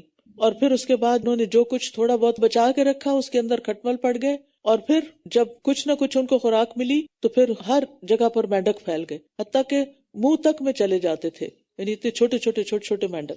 اور پھر ہر طرف خون ہی خون نظر آتا. لیکن ایسی ڈھیٹ قوم تھی کہ ہر تکلیف کے بعد موسیٰ علیہ السلام سے دعا کرواتی اور جب مسئلہ حل ہو جاتا تو دوبارہ اسی ڈگر پہ چل پڑتے. اور جب ان پر کوئی عذاب واقع ہوتا تو کہنے لگتے اے موسیٰ ہمارے لیے اپنے رب سے دعا کرو اس عہد کی بنا پر جو اس نے تم سے کر رکھا ہے. اگر تم نے ہم سے یہ عذاب ہٹا دیا تو ہم ضرور تم پر ایمان لے آئیں گے اور ہم بنی اسرائیل کو ضرور تمہارے ساتھ بھیج دیں گے. پھر جب ہم نے ان سے عذاب کو ایک مدت تک ہٹا دیا جس سے وہ پہنچنے والے تھے تو یکایک وہ اپنا عہد توڑ ڈالتے تھے. یعنی جب اللہ تعالیٰ ان سے عذاب ہٹاتے تو وہ پھر دوبارہ اپنا عہد توڑ دیتے. فانتقمنا منہم، سو ہم نے ان سے انتقام لیا اور ہم نے انہیں سمندر میں غرق کر دیا کیونکہ انہوں نے ہماری آیات کو جھٹلا دیا تھا اور وہ ان سے غفلت برتتے تھے. ایسا نہیں کہ ادھر انہوں نے موسیٰ علیہ السلام کے معجزات کا انکار کیا اور ادھر انہیں سمندر میں پھینک دیا گیا. اس کے بیچ میں کافی سال مہلت کے بھی دیے گئے جس دوران ان پر وقتاً فوقتاً چھوٹی چھوٹی آزمائشیں آتی رہی تاکہ یہ لوگ پلٹ آئیں. لیکن جب ان کے اندر کسی بھی خیر کی کوئی رتی باقی نہیں رہی تو پھر اللہ سبحانہ وتعالیٰ نے ان کو ڈبو دیا. وَأَوْرَثْنَا الْقَوْمَ الَّذِينَ كَانُوا يُسْتَضْعَفُونَ مَشَارِقَ الْأَرْضِ وَمَغَارِبَهَا، اور ہم نے ان لوگوں کو جو کمزور سمجھے جاتے تھے یعنی بنی اسرائیل، اس سرزمین کے مشرقوں اور مغربوں کا وارث بنا دیا جس میں ہم نے برکت رکھی تھی. اور بنی اسرائیل کے صبر اور برداشت کی وجہ سے تیرے رب کی بہترین بات ان پر پوری ہو گئی، یعنی صبر کے نتیجے میں ان کی آزمائش ختم ہو گئی. اور ہم نے اسے برباد کر دیا جو فرعون اور اس کی قوم کے لوگ بناتے تھے اور جو کچھ وہ چڑھاتے تھے، یعنی جو عمارتیں بلند وہ بنایا کرتے تھے، سب کچھ ختم ہو گیا. وجاوزنا ببنی اسرائیل البحر، اور ہم نے بنی اسرائیل کو سمندر پار کرا دیا. وہی سمندر بنی اسرائیل کے پار کرنے کا سبب بنا اور وہی سمندر آل فرعون کے غرق کرنے کا سبب بنا. ایک ہی چیز ہے لیکن اعمال کے فرق کی وجہ سے دونوں کا انجام وہاں فرق ہوا. اور ہم نے بنی اسرائیل کو سمندر پار کروا دیا تو وہ ایسے لوگوں کے پاس آئے جو اپنے بتوں پر جمے بیٹھے تھے. کہنے لگے اے موسیٰ ہمارے لیے بھی کوئی معبود بنا دو جیسے ان لوگوں کے معبود ہیں. موسیٰ نے کہا بے شک تم جہالت برتنے والی قوم ہو. اب دیکھیں کہ بنی اسرائیل کے صبر کی تو تعریف ہوئی، لیکن جو ہی ان کو خوشحالی ملی تو ان کی آزمائش ہو گئی، کیونکہ فرعونیوں کے بیچ میں رہ کر ان کے اندر بت پرستی کی جو کراہت تھی وہ نکل چکی تھی. لہٰذا جب انہوں نے دیکھا کہ کوئی اور قوم بت پرستی کر رہی ہے تو کہا ہمارا بھی کوئی ایسا ہی الہ ہونا چاہیے. اور آپ دیکھیے بت پرستی ہوئی کیوں؟ اس کے پیچھے بھی وجہ یہ ہے کہ لوگ یہ نہیں کہتے کہ یہ خدا، وہ کہتے ہیں خدا کا اوتار ہے، ان کے ذریعے ہم خدا تک پہنچتے ہیں. تو موسیٰ علیہ السلام نے قوم کو سمجھایا، ان ہؤلاء متبر ما هم فیہ وباطل ما کانوا یعملون، بے شک یہ لوگ جس شرک میں مبتلا ہیں یقیناً وہ برباد ہونے والا ہے، اور جو عمل وہ کر رہے ہیں وہ باطل ہے. قال اغیر اللہ ابغیکم الہا وہو فضلکم علی العالمین، موسیٰ نے کہا کیا میں اللہ کے علاوہ تمہارے لیے کوئی اور معبود تلاش کروں، حالانکہ اس نے تمہیں تمام جہان والوں پر فضیلت بخشی ہے. یعنی ایک طرح سے اپنی قوم کو ڈانٹ پلائی کہ تم کیسی بات کر رہے ہو کہ اللہ نے تمہیں نجات دی ہے اور تم باہر آ کر اس مصیبت سے، اس غلامی سے دوسروں کی پوجا کرنا چاہتے ہو. یہ تو شکر گزاری نہیں. اللہ نے تمہیں جہان والوں پہ فضیلت دی ہے، دوسروں کی ہدایت کی ذمہ داری بھی تمہیں دی ہے، لیکن تم ہو کے اور قوموں کی نقالی کر رہے ہو. آج مسلمانوں کا بھی یہی حال ہے نا. اللہ نے ان کو نعمتیں دی، دین دیا، سب کچھ دیا، تو بجائے اس کے کہ وہ اس نعمت کی قدر کرتے، شکر گزار ہوتے، اسے دوسروں تک پہنچاتے، وہ اور قوموں کے طور طریقوں کے فالوورز بن گئے. وَإِذَا انجَيْنَاكُم مِّنْ آلِ فِرْعَوْنَ يَسُومُونَكُمْ سُوءَ الْعَذَابِ، اور جب ہم نے تمہیں آل فرعون سے نجات دی، وہ تمہیں سخت عذاب کا مزہ چکھاتے تھے، وہ تمہارے بیٹوں کو قتل کر ڈالتے تھے اور تمہاری عورتوں کو زندہ چھوڑ دیتے تھے، اور اس میں تمہارے رب کی طرف سے بہت بڑی آزمائش تھی. سبحان اللہ. ظلم و ستم فرعونی کر رہے تھے، لیکن اللہ سبحانہ تعالیٰ نے اس آزمائش کو اپنی طرح منسوخ کیا کہ اللہ نے تمہیں اس حال میں ڈالا تھا. تو اس سے یہ یاد رکھنا چاہیے کہ جہاں نعمت اللہ کی طرف سے آتی ہے وہاں امتحان بھی اللہ ہی کی طرف سے آتا ہے. کیا اللہ تعالیٰ بندوں پہ ظلم کرتا ہے کہ ان کو امتحان میں ڈالتا ہے؟ نہیں، وہ ان کی اصلاح چاہتا ہے. جب نعمتوں کے ذریعے کسی کی اصلاح نہیں ہوتی تو پھر اللہ تعالیٰ اسے تکلیف میں ڈالتے ہیں تاکہ یہ کسی طرح سیدھا ہو جائے. اور ہم نے موسیٰ سے 30 راتوں کا وعدہ لیا اور انہیں مزید 10 راتوں کے ساتھ پورا کیا، تو یوں اس کے رب کی طرف سے 40 راتوں کا مقررہ وقت پورا ہوا.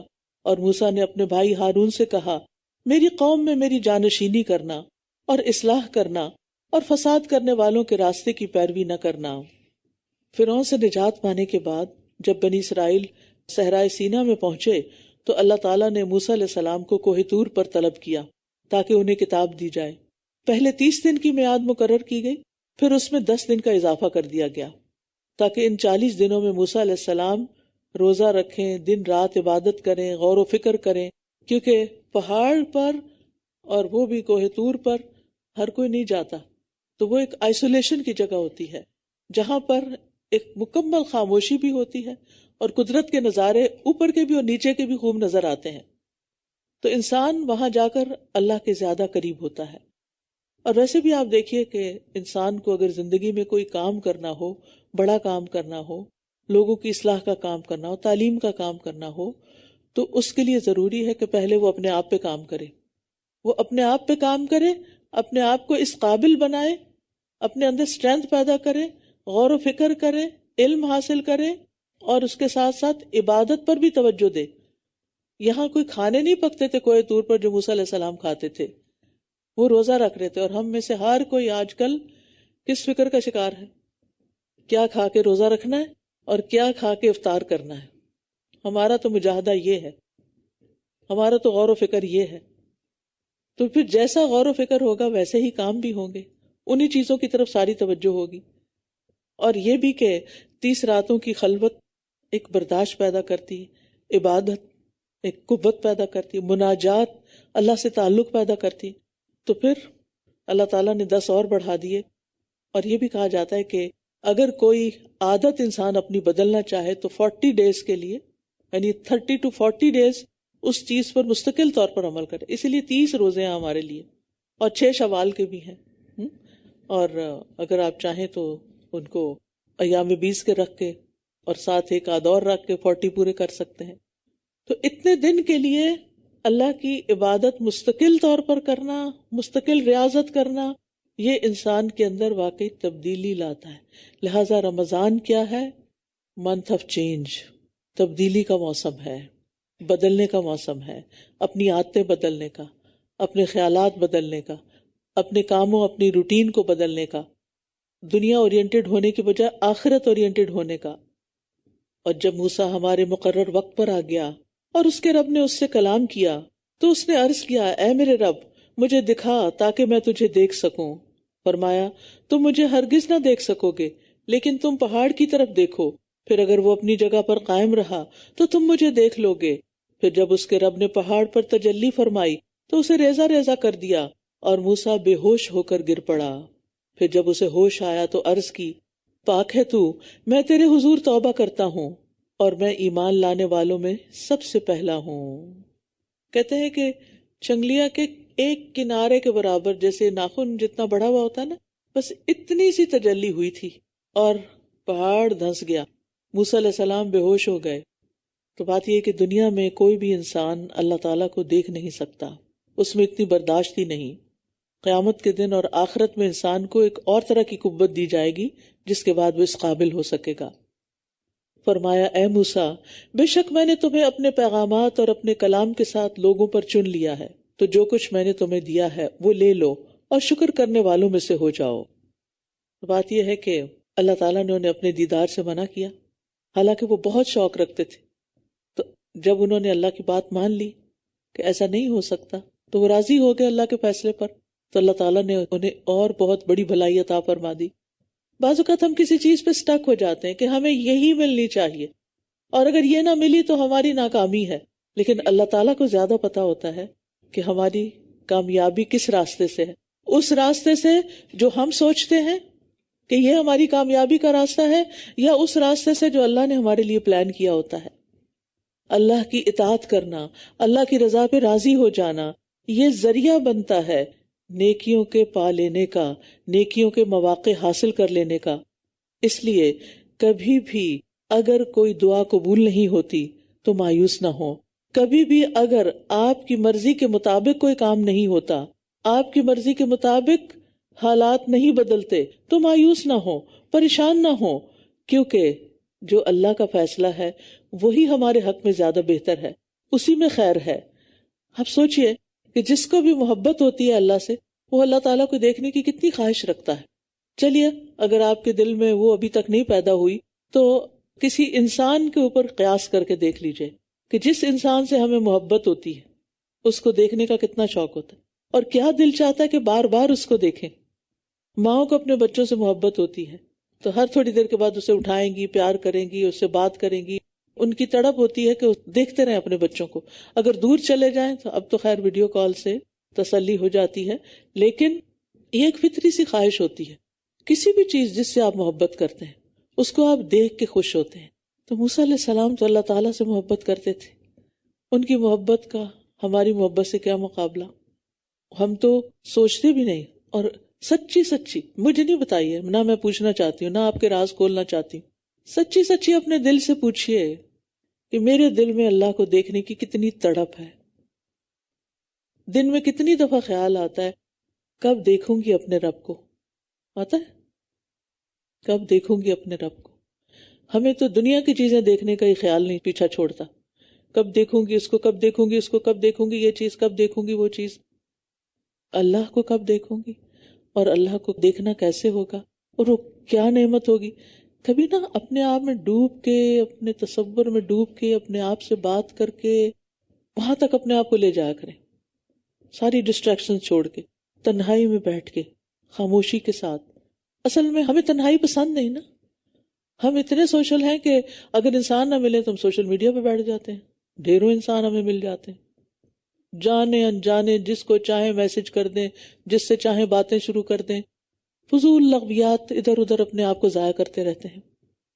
لیکن جو بندہ مومن ہوتا ہے اسے تنہائی بڑی پسند ہوتی ہے، کیونکہ تنہائی ایسا وقت ہوتا ہے کہ جس میں وہ اپنے رب سے بات کر سکتا ہے، اپنے رب کے سامنے اپنے دل کا حال کھول کے رکھ سکتا ہے، وہ اپنی ساری مشکلات اس کے آگے رکھتا ہے، پھر اس سے دعائیں کرتا ہے، پھر مناجات کرتا ہے۔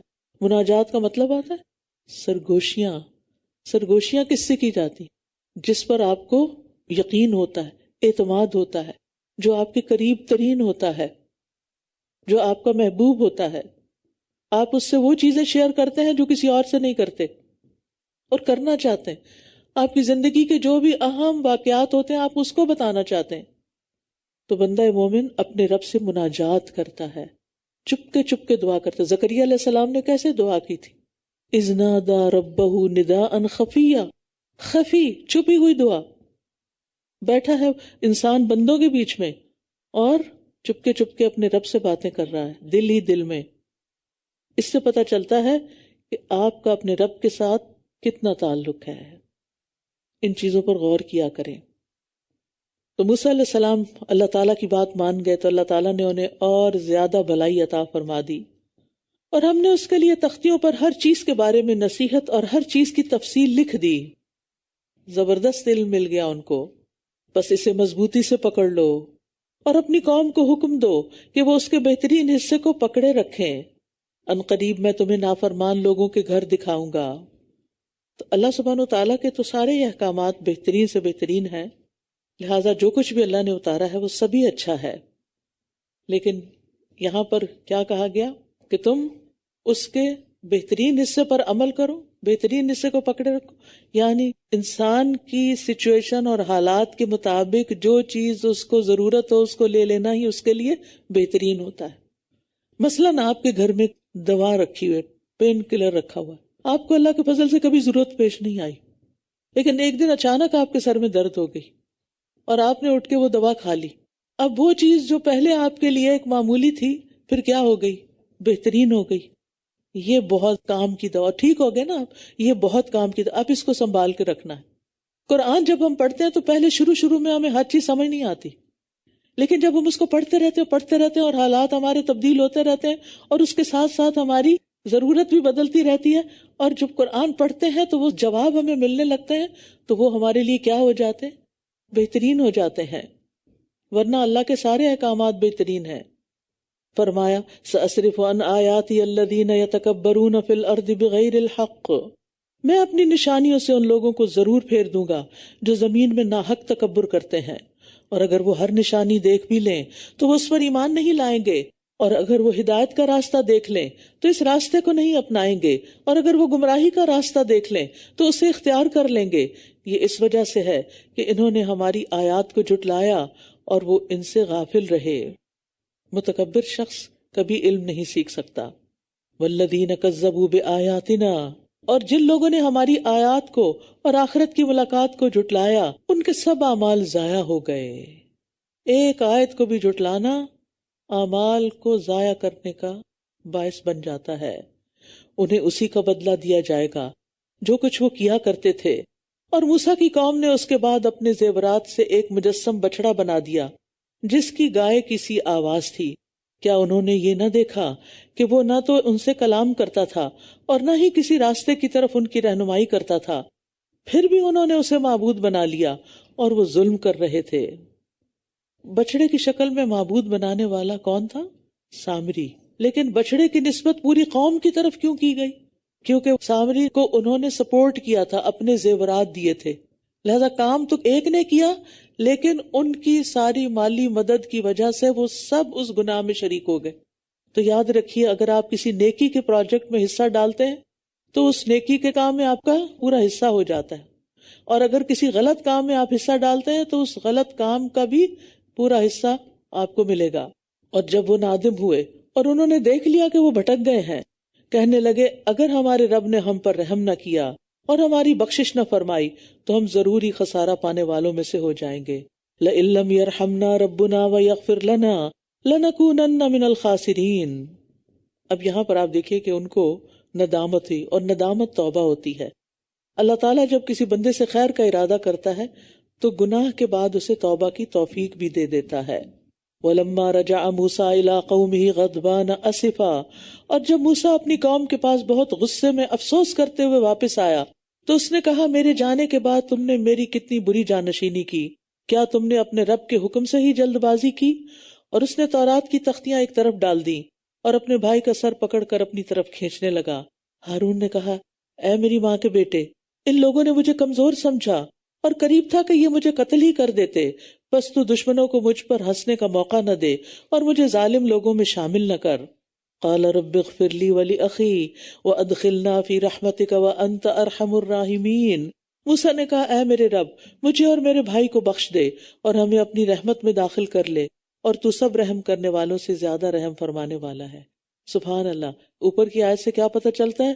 رجع موسیٰ الی قوم غضبان اسفا، غضب اور افسوس سے بھرے ہوئے آئے، غضبان غضب سے بھرے ہوئے، اور ایک دم غصے ہوئے، اور ہارون کی داڑھی کے بال پکڑ لیے اور تختیاں ایک طرف زور سے ڈالی تو کہا جاتا ہے کہ وہ ٹوٹ گئی۔ لیکن جب ہارون علیہ السلام نے معذرت پیش کی تو کتنی جلدی غصہ ختم کر دیا، فوری طور پر دعا کرنے لگے۔ کیا ہم کبھی ایسا کر سکتے ہیں کہ شدید غصہ آیا ہو اور جب دوسرا شخص کہے کہ سوری تو ہم کہیں اچھا چلو کوئی بات نہیں، اللہ مجھے اور تمہیں معاف کر دے؟ بول سکتے ہیں؟ ہمیں ایسا ایمان لانا ہے۔ یہ پیغمبروں کے قصے ایسے انٹرٹینمنٹ کے لیے نہیں سنائے جا رہے، یہ اس لیے بتائے جا رہے ہیں تاکہ ہم بھی ان کے اسوہ پر عمل کر سکیں۔ تو ہارون علیہ السلام کا لہجہ بھی بڑا حلیمانہ تھا، تو اس کے جواب میں موسیٰ علیہ السلام بھی نرم ہو گئے۔ تو اس سے بھی پتہ چلتا ہے کہ جب کوئی شخص غصے میں ہو تو اس سے کیسے ٹریٹ کرنا چاہیے اور اس کے ساتھ کیسا معاملہ کرنا چاہیے، کس طرح بات کرنی چاہیے۔ غصے کا جواب غصے سے نہیں، غصے کا جواب حلم سے، برداشت سے، نرمی سے، پیار سے، محبت سے، ہنس کے۔ فرمایا ان الذین اتخذوا العجل سینالہم غضب من ربہم وذلۃ فی الحیاۃ الدنیا وکذالک نجزی المفترین، بے شک جن لوگوں نے بچڑے کو معبود بنا لیا ان پر جلد ہی ان کے رب کا غضب اور اس دنیا کی زندگی میں ذلت آ پڑے گی، اور ہم جھوٹ گھڑنے والوں کو اسی طرح بدلہ دیا کرتے ہیں۔ اور جن لوگوں نے برے کام کیے پھر اس کے بعد توبہ کر لی اور ایمان لے آئے تو بے شک آپ کا رب اس کے بعد یقیناً بہت بخشنے والا، نہایت رحم کرنے والا ہے۔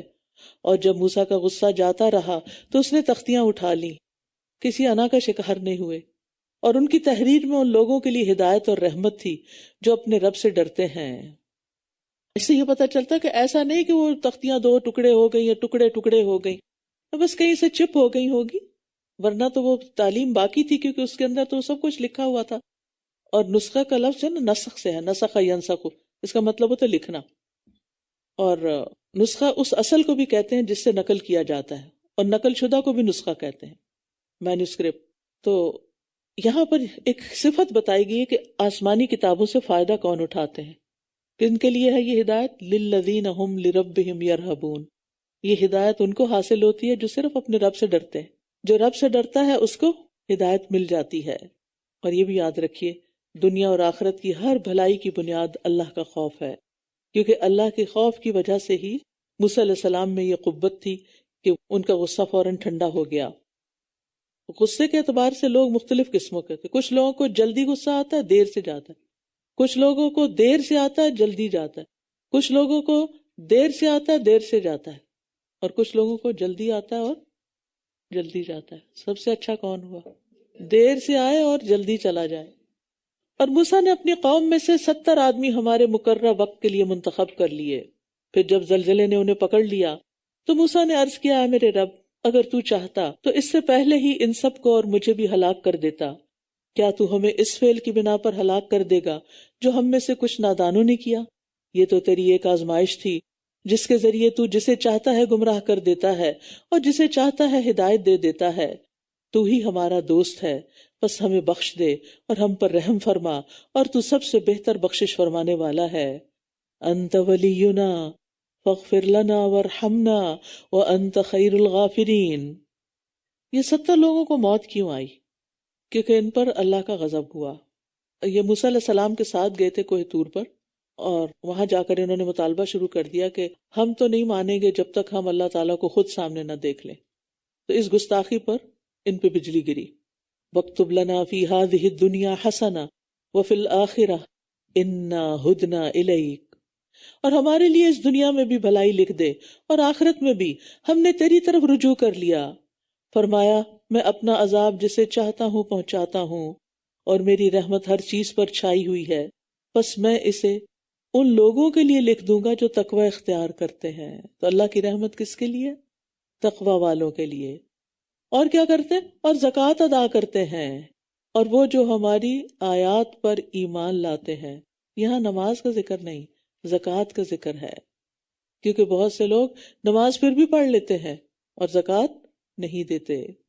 وہ کہتے ہیں ہم سارا سال ہی کچھ نہ کچھ صدقہ کرتے رہتے ہیں. صدقہ اور چیز ہوتی ہے، زکوٰۃ اور چیز ہوتی ہے. زکوٰۃ کو کیلکولیٹ کرنا ہوتا ہے. زکوٰۃ ہجری کیلنڈر کے سال مکمل ہونے پر ہوتی ہے. اس کا نصاب ہوتا ہے 7.5 تولے سونا، 52 تولے چاندی، اور اسی طرح مویشیوں اور زرعی زمینوں کا بھی اپنا اپنا حساب ہوتا ہے. تو سال کے آخر میں ہر چیز کو کیلکولیٹ کر کے اس پر پرسنٹیج نکال کے اور پھر جو اماؤنٹ بنتی ہے فوراً نکال دینی ہوتی ہے. تو یہاں پر کن لوگوں پر اپنی رحمت ہے؟ جو یہ کام کرتے ہیں. اس کے علاوہ اور کیا کرتے ہیں وہ؟ الذین یتبعون الرسول النبی الامی، وہ جو اس رسول نبی امی کی پیروی کرتے ہیں جسے وہ اپنے پاس تورات اور انجیل میں لکھا ہوا پاتے ہیں. وہ انہیں نیکی کا حکم دیتا ہے اور برائی سے روکتا ہے اور پاکیزہ چیزیں ان کے لیے حلال کرتا ہے اور ناپاک چیزیں ان پر حرام ٹھہراتا ہے اور ان سے ان کے وہ بوجھ اور طوق اتارتا ہے جو ان پر لدے ہوئے تھے. لہٰذا جو لوگ اس نبی پر ایمان لائے اور اسے قوت دی اور اس کی مدد کی اور اس نور کی پیروی کی جو اس کے ساتھ نازل کیا گیا، یہی وہ لوگ ہیں جو فلاح پانے والے ہیں. قُلْ يَا أَيُّهَا النَّاسُ إِنِّي رَسُولُ اللَّهِ إِلَيْكُمْ جَمِيعًا، آپ کہہ دیجئے اے لوگو، بے شک میں تم سب کی طرف اللہ کا رسول ہوں. وہ اللہ جس کے لیے آسمانوں اور زمین کی بادشاہت ہے، جس کے سوا کوئی معبود نہیں، وہی زندگی دیتا ہے اور وہی موت دیتا ہے. بس تم ایمان لاؤ اللہ پر اور اس کے رسول نبی امی پر جو اللہ پر اور اس کے کلمات پر ایمان رکھتا ہے، اور اس کی پیروی کرو تاکہ تم ہدایت پا جاؤ. تو ہدایت کس میں ہے؟ کس چیز میں ہدایت کا راز ہے؟ ذرا غور کیجیے نا آیت پر. آخری حصہ دیکھیے، اس رسول نبی امی پر ایمان لا کر اس کے کلمات پر یقین کر کے اس کی پیروی کرتا ہے. اتبعو، نبی صلی اللہ علیہ وسلم کے اسوہ حسنہ کی پیروی، آپ کی اتباع کامیابی کے لیے ضروری ہے. وَمِن قَوْمِ مُوسَىٰ أُمَّةٌ يَهْدُونَ بِالْحَقِّ وَبِهِ يَعْدِلُونَ، اور موسیٰ کی قوم میں سے ایک گروہ حق کے ساتھ لوگوں کی رہنمائی کرتا ہے اور اسی کے مطابق وہ عدل کرتا ہے. یعنی ساری قوم موسیٰ ایک جیسی نہیں، ان میں اچھے لوگ بھی ہیں. وَقَطَّعْنَاهُمُ اثْنَتَيْ عَشْرَةَ أَسْبَاطًا أُمَمًا، اور ہم نے انہیں 12 قبیلوں میں تقسیم کر کے الگ الگ جماعتیں بنا دیا. اور جب اس کی قوم نے اس سے پانی مانگا تو ہم نے موسیٰ کی طرف وحی کی کہ اپنا عصا اس پتھر پر مارو تو اس میں سے 12 چشمے پھوٹ نکلے. ہر گروہ نے اپنا گھاٹ جان لیا اور ہم نے ان پر بادلوں کا سایہ کیا اور ہم نے ان پر من و سلوہ اتارا. کھاؤ ان پاکیزہ چیزوں میں سے جو ہم نے تمہیں عطا کی. اور انہوں نے ہم پر ظلم نہیں کیا بلکہ وہ اپنی ہی جانوں پر ظلم کر رہے تھے. اور جب ان سے کہا گیا اسی بستی میں ٹھہرے رہو اور اس میں جہاں سے تم چاہو کھاؤ، اور کہو حتتن، ہمیں بخش دے، اور دروازے سے سجدہ کرتے ہوئے شہر میں داخل ہو جاؤ، ہم تمہاری خطائیں معاف کر دیں گے، ان قریب ہم نیکی کرنے والوں کو اور زیادہ دیں گے. سنزید المحسنین. تو احسان کا بدلہ احسان، حل جزاء الاحسان الا الاحسان. یہ مت سوچے کہ ہم نے کسی پر احسان کیا تو وہ کسی کے فائدے کا ہے، وہ ہمارے اپنے فائدے کا ہے. تو ان میں سے جن لوگوں نے ظلم کیا تھا انہوں نے اس بات کو جو انہیں کہی گئی تھی بدل کر کچھ اور کر دیا، تو ہم نے ان پر آسمان سے ایک عذاب بھیجا اس لیے کہ وہ ظلم کیا کرتے تھے. اور آپ ان سے اس بستی کے بارے میں پوچھئے جو سمندر کے کنارے آباد تھی، جب وہ ہفتے کے دن کے معاملے میں زیادتی کرتے تھے، جب ہفتے کے دن ان کے سامنے مچھلیاں ابھر ابھر کر آتی تھیں اور جب ہفتے کا دن نہ ہوتا تو ان کے سامنے نہیں آتی تھیں. اس طرح ہم انہیں آزما رہے تھے اس لیے کہ وہ نافرمانی کرتے تھے. سبت یعنی ہفتے کا دن یہودیوں کے لیے ایک مقدس دن ہے. عربی زبان میں اس کو سبت کہتے ہیں، انگریزی میں سیٹرڈے کہتے ہیں. اس دن میں ان کے لیے ہر طرح کی معاشی سرگرمیاں ممنوع تھی. کوئی بزنس نہیں کر سکتے تھے، کوئی کام نہیں کر سکتے تھے. تو یہ جس قوم کا ذکر کیا جا رہا ہے بنی اسرائیل کی، یہ حضرت داؤد علیہ السلام کے زمانے میں کسی سمندر کے کنارے رہتے اور مچھلیاں پکڑا کرتے تھے. تو ہفتے کے روز مچھلیاں پکڑنا ان کے لیے ناجائز تھا، لیکن انہوں نے کچھ ہیلے کر کے اس حکم کی خلاف ورزی کرنی چاہی اور پھر بعد میں کھلم کھلا مچھلیاں پکڑنا شروع کر دی. کچھ نیک لوگوں نے انہیں سمجھایا بھی لیکن وہ باز نہ آئے. بالآخر ان پر عذاب آیا اور بڑا سخت عذاب آیا. وہ کیا کہ ان کی صورتیں مسخ کر کے انہیں بندر بنا دیا گیا. استغفر اللہ. اور جب ان میں سے ایک گروہ نے کہا تم ایسے لوگوں کو کیوں نصیحت کرتے ہو جنہیں اللہ ہلاک کرنے والا ہے، یا انہیں سخت عذاب دینے والا ہے۔ تو انہوں نے کہا تمہارے رب کے پاس عذر کے طور پر، اور شاید کہ یہ ڈر جائیں۔ بنی اسرائیل میں 3 گروہ ہو گئے اس واقعے کے بعد۔ ایک گروہ تو مسلسل نافرمانی پہ کمر باندھے ہوئے تھا، مچھلیاں پکڑنے کا شوقین تھا اور کر رہا تھا۔ دوسرا گروہ شروع میں انہیں سمجھاتا رہا، جب نہ مانے تو چپ کر کے بیٹھ گئے، مایوس ہو گئے۔ تیسرا گروہ مایوس ہونے کی بجائے بدستور انہیں نصیحت کرتا رہا۔ اب دوسرے گروہ نے تیسرے گروہ سے کہا کہ جب یہ لوگ مسلسل نافرمانی کر رہے ہیں، اس پہ کمر باندھے ہوئے ہیں، تو پھر ان کو سمجھانے کا کوئی فائدہ نہیں۔ تو انہوں نے کیا کہا؟ معذرتاً الی ربکم، ہم کیوں سمجھا رہے؟ اس لیے نہیں کہ یہ ضرور مان ہی جائیں، یہ نہ بھی مانے تو کم از کم ہمارے پاس تو عذر ہوگا کہ ہم نے روکا تھا۔ اب سمجھ آ گئی ہمیں کیا کرنا ہے اس آیت کی روشنی میں؟ ہم بعض اوقات کیا کرتے ہیں، کسی کو ایک دفعہ سمجھایا، 2 دفعہ بتایا، وہ نہیں مانتا، وہ جانے اس کا کام جانے، ہماری بلا سے نہیں، وقتاً فوقتاً کبھی نہ کبھی یاد دہانی کراتے رہیں، تاکہ اللہ تعالیٰ کے سامنے عذر پیش کر سکیں کہ ہم نے تو کہا تھا۔ کیونکہ امر بالمعروف اور نہی عن المنکر ہماری ذمہ داری ہے، نیکی کا حکم دینا اور برائی سے روکنا، اور یہ ساری امت کی ذمہ داری ہے، جہاں جہاں جو اس کے دائرہ کار میں ہے، اور جو ہمارے دائرہ کار میں نہیں ان کے بارے میں ہم کیا کر سکتے ہیں۔ فَلَمَّا نَسُوا مَا ذُكِّرُوا بِهِ، پھر جب وہ اس بات کو بھول گئے جس کی وہ نصیحت کیے گئے تھے، تو ہم نے ان لوگوں کو جو برائی سے روکتے تھے نجات دے دی، اور جو ظلم کرتے تھے انہیں سخت عذاب میں پکڑ لیا، کیونکہ وہ نافرمانیاں کیا کرتے تھے۔ تو اس سے پتہ چلتا ہے کہ امر بالمعروف اور نہی عن المنکر نجات کا سبب ہے۔ پھر جب وہ اس کام میں حد سے بڑھ گئے جس سے روکے گئے تھے، یعنی کھلم کھلا مچھلیاں پکڑنی شروع کر دی، تو ہم نے انہیں کہا کہ ذلیل بندر بن جاؤ۔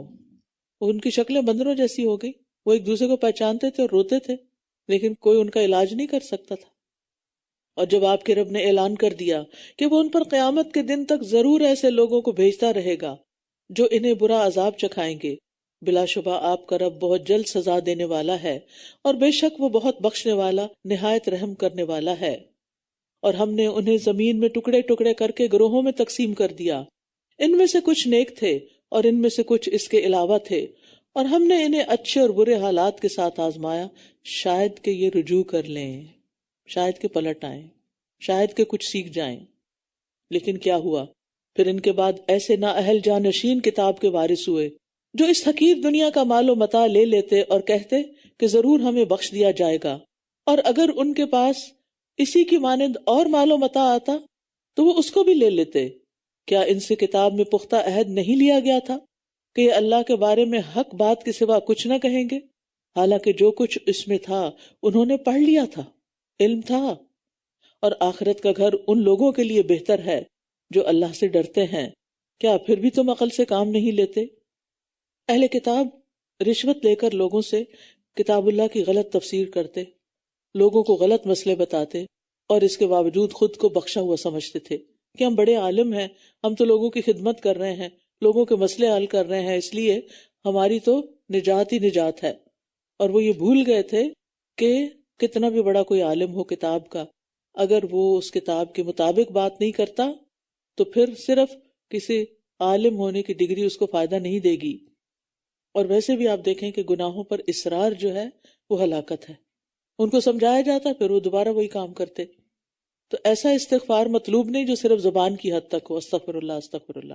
وہ استغفار چاہیے جو واقعی گناہوں پر ندامت کے بعد اور شرمندگی کے بعد انسان اللہ کی طرف رجوع کرے اور اسے معافی مانگے۔ اس کے برعکس کچھ اور لوگوں کی صفت بیان کی گئی، والذین یمسکون بالکتاب واقاموا الصلاۃ انا لا نضیع اجر المصلحین، اور جو لوگ کتاب کو مضبوطی سے پکڑتے ہیں اور نماز قائم کرتے ہیں تو بے شک ہم ایسے اصلاح کرنے والوں کا اجر ضائع نہیں کرتے۔ یعنی کتاب کو خود اپنے اوپر بھی نافذ کرتے ہیں اور دوسروں کو بھی کتاب کے مطابق زندگی بسر کرنے کی تعلیم دیتے ہیں، اور نماز قائم کرتے ہیں، یعنی اللہ سبحانہ وتعالیٰ سے نماز کے ذریعے مضبوط تعلق رکھتے ہیں۔ ایسے لوگوں کا اجر ضائع نہیں ہوگا۔ لیکن وہ شخص جو صبح سوتا رہے اور پھر دیر سے اٹھے، دیر سے نماز پڑھے اور پھر گاؤن پہن کے جا کے دورہ قرآن کرانا شروع کر دے، تو یہ طریقہ ٹھیک نہیں ہے۔ سب سے پہلے تو اپنے اوپر کام کرنے کی ضرورت ہے، اپنی عبادات، اور عبادات میں سب سے بڑھ کر اپنی نماز کی کوالٹی کیا ہے، نماز کس وقت پڑھی جاتی ہے، اور نماز کا کتنا اہتمام کیا جاتا ہے، اور نماز کی کتنی فکر کی جاتی ہے، اور نماز کو پڑھنے کا طریقہ کیا ہے، اور اس کو ترجیح کتنی دی جاتی ہے۔ نماز چونکہ دین کا بنیادی ستون ہے، اگر یہ ڈھہ گیا تو سب کچھ گیا، سب کچھ برباد، وہ چھت جو کھڑی ہے نا سب نیچے آ جائے گی۔ تو اس لیے دین کی تعلیم دینے والے مصلحین کو سب سے پہلے اپنی نمازوں کی فکر کرنی چاہیے اور پھر دوسروں کی بھی۔ وَإِذْ نَتَقْنَا الْجَبَلَ فَوْقَهُمْ كَأَنَّهُ ظُلَّةٌ، اور یاد کرو جب ہم نے پہاڑ کو ان کے اوپر اس طرح اٹھا دیا گویا کہ وہ ایک سائبان ہو، اور انہوں نے سمجھ لیا کہ وہ ان پر گرنے والا ہے، تو ہم نے کہا جو کچھ ہم نے تمہیں دیا ہے اس کو مضبوطی سے پکڑ لو اور یاد رکھو اس کو جو اس میں ہے، تاکہ تم متقی بن جاؤ۔ تقویٰ کہاں سے حاصل ہوتا ہے؟ پھر کتاب کو مضبوطی سے پکڑنے سے۔ سورۃ البقرہ میں طور کا لفظ بیان کیا گیا، اور یہاں جبل کا لفظ، یہاں پہاڑ کا لفظ آیا ہے۔ یا تو وہ طور نامی پہاڑ تھا، یا لفظ طور عام پہاڑ کے معنی میں بھی آتا ہے، تو دونوں معنی مراد ہو سکتے ہیں۔ تو بنی اسرائیل پر یہ پہاڑ بلند کیوں کیا گیا؟ یعنی پہاڑ کو زمین سے اکھاڑ کر، پہاڑ جو ہے نا زمین میں کیلوں کی طرح گڑے ہوئے، تو اللہ تعالیٰ کے فرشتوں کے لیے ان کو اکھاڑنا کچھ مشکل ہے، اس کو اکھاڑ کر ان کے سروں کے اوپر معلق کیا گیا کہ مانتے ہو یا نہیں۔ لیکن پھر یہ قوم بھول گئی۔ قوت کے ساتھ پکڑنے کا حکم، یعنی قوت کے ساتھ پکڑنے کا مطلب اس پر عمل کرنا ہے۔ حسن بصری کہتے ہیں اس قرآن کو غلاموں اور بچوں نے پڑھا ہے، لیکن انہوں نے اسے شروع سے نہیں لیا، یعنی عمل نہیں کیا۔ انہیں اس کے معنی اور تعویل کا کوئی علم نہیں، پتہ ہی نہیں اس کے اندر کیا لکھا ہے۔ قرآن کو پڑھنے کا سب سے زیادہ حقدار وہ ہے جس کے عمل میں یہ قرآن دکھائی دے، وہ ہے اہل القرآن میں سے۔ وَإِذْ أَخَذَ رَبُّكَ مِن بَنِي آدَمَ مِن ظُهُورِهِمْ ذُرِّيَّتَهُمْ وَأَشْهَدَهُمْ عَلَىٰ أَنفُسِهِمْ أَلَسْتُ بِرَبِّكُمْ، اور جب آپ کے رب نے بنی آدم کی پشتوں سے ان کی اولاد کو نکالا اور انہیں خود ان کے نفسوں پر گواہ بنایا، پھر پوچھا کیا میں تمہارا رب نہیں ہوں؟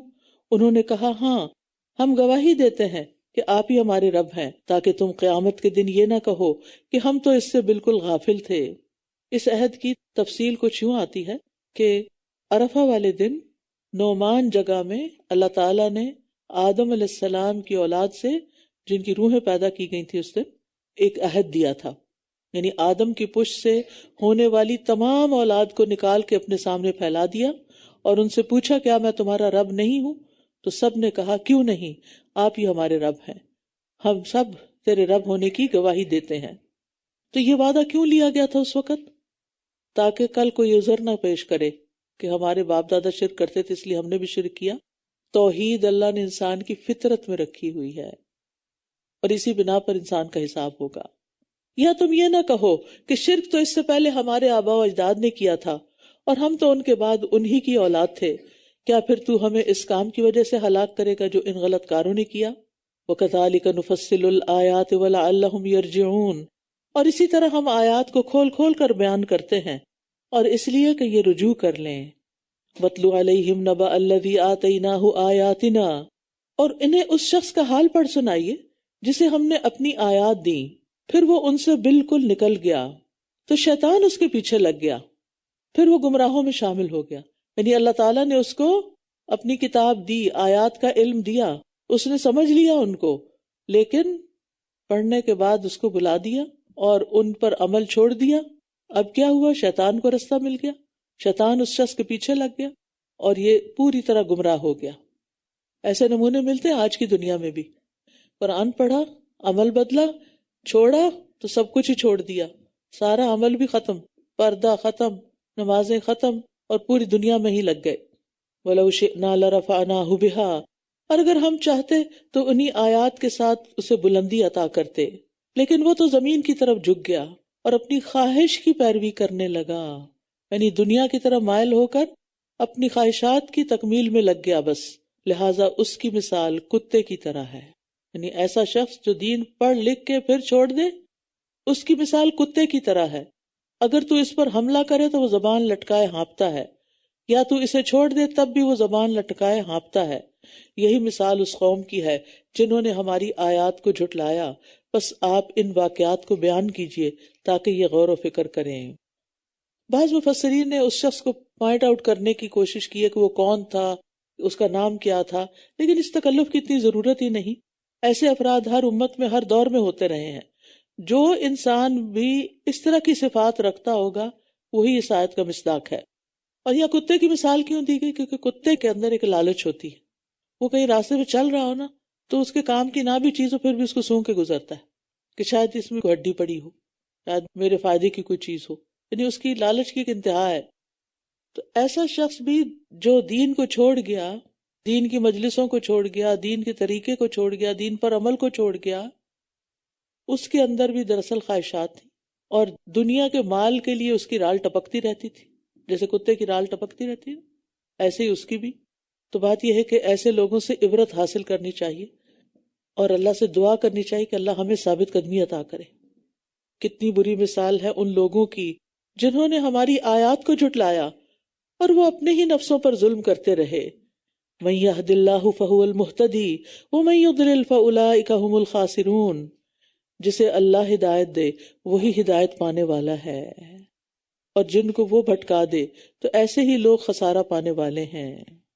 ہدایت اللہ کے ہاتھ میں ہے، اگر مل جائے تو اللہ ہی کا شکر ادا کرے. پھر فرمایا وَلَقَدْ ذَرَأْنَا لِجَهَنَّمَ كَثِيرًا مِنَ الْجِنِّ وَالْإِنسِ. اور ہم نے بہت سے جنوں اور انسانوں کو یقینی طور پر جہنم کے لیے پیدا کیا ہے. یعنی کیوں جہنم میں جائیں گے وہ؟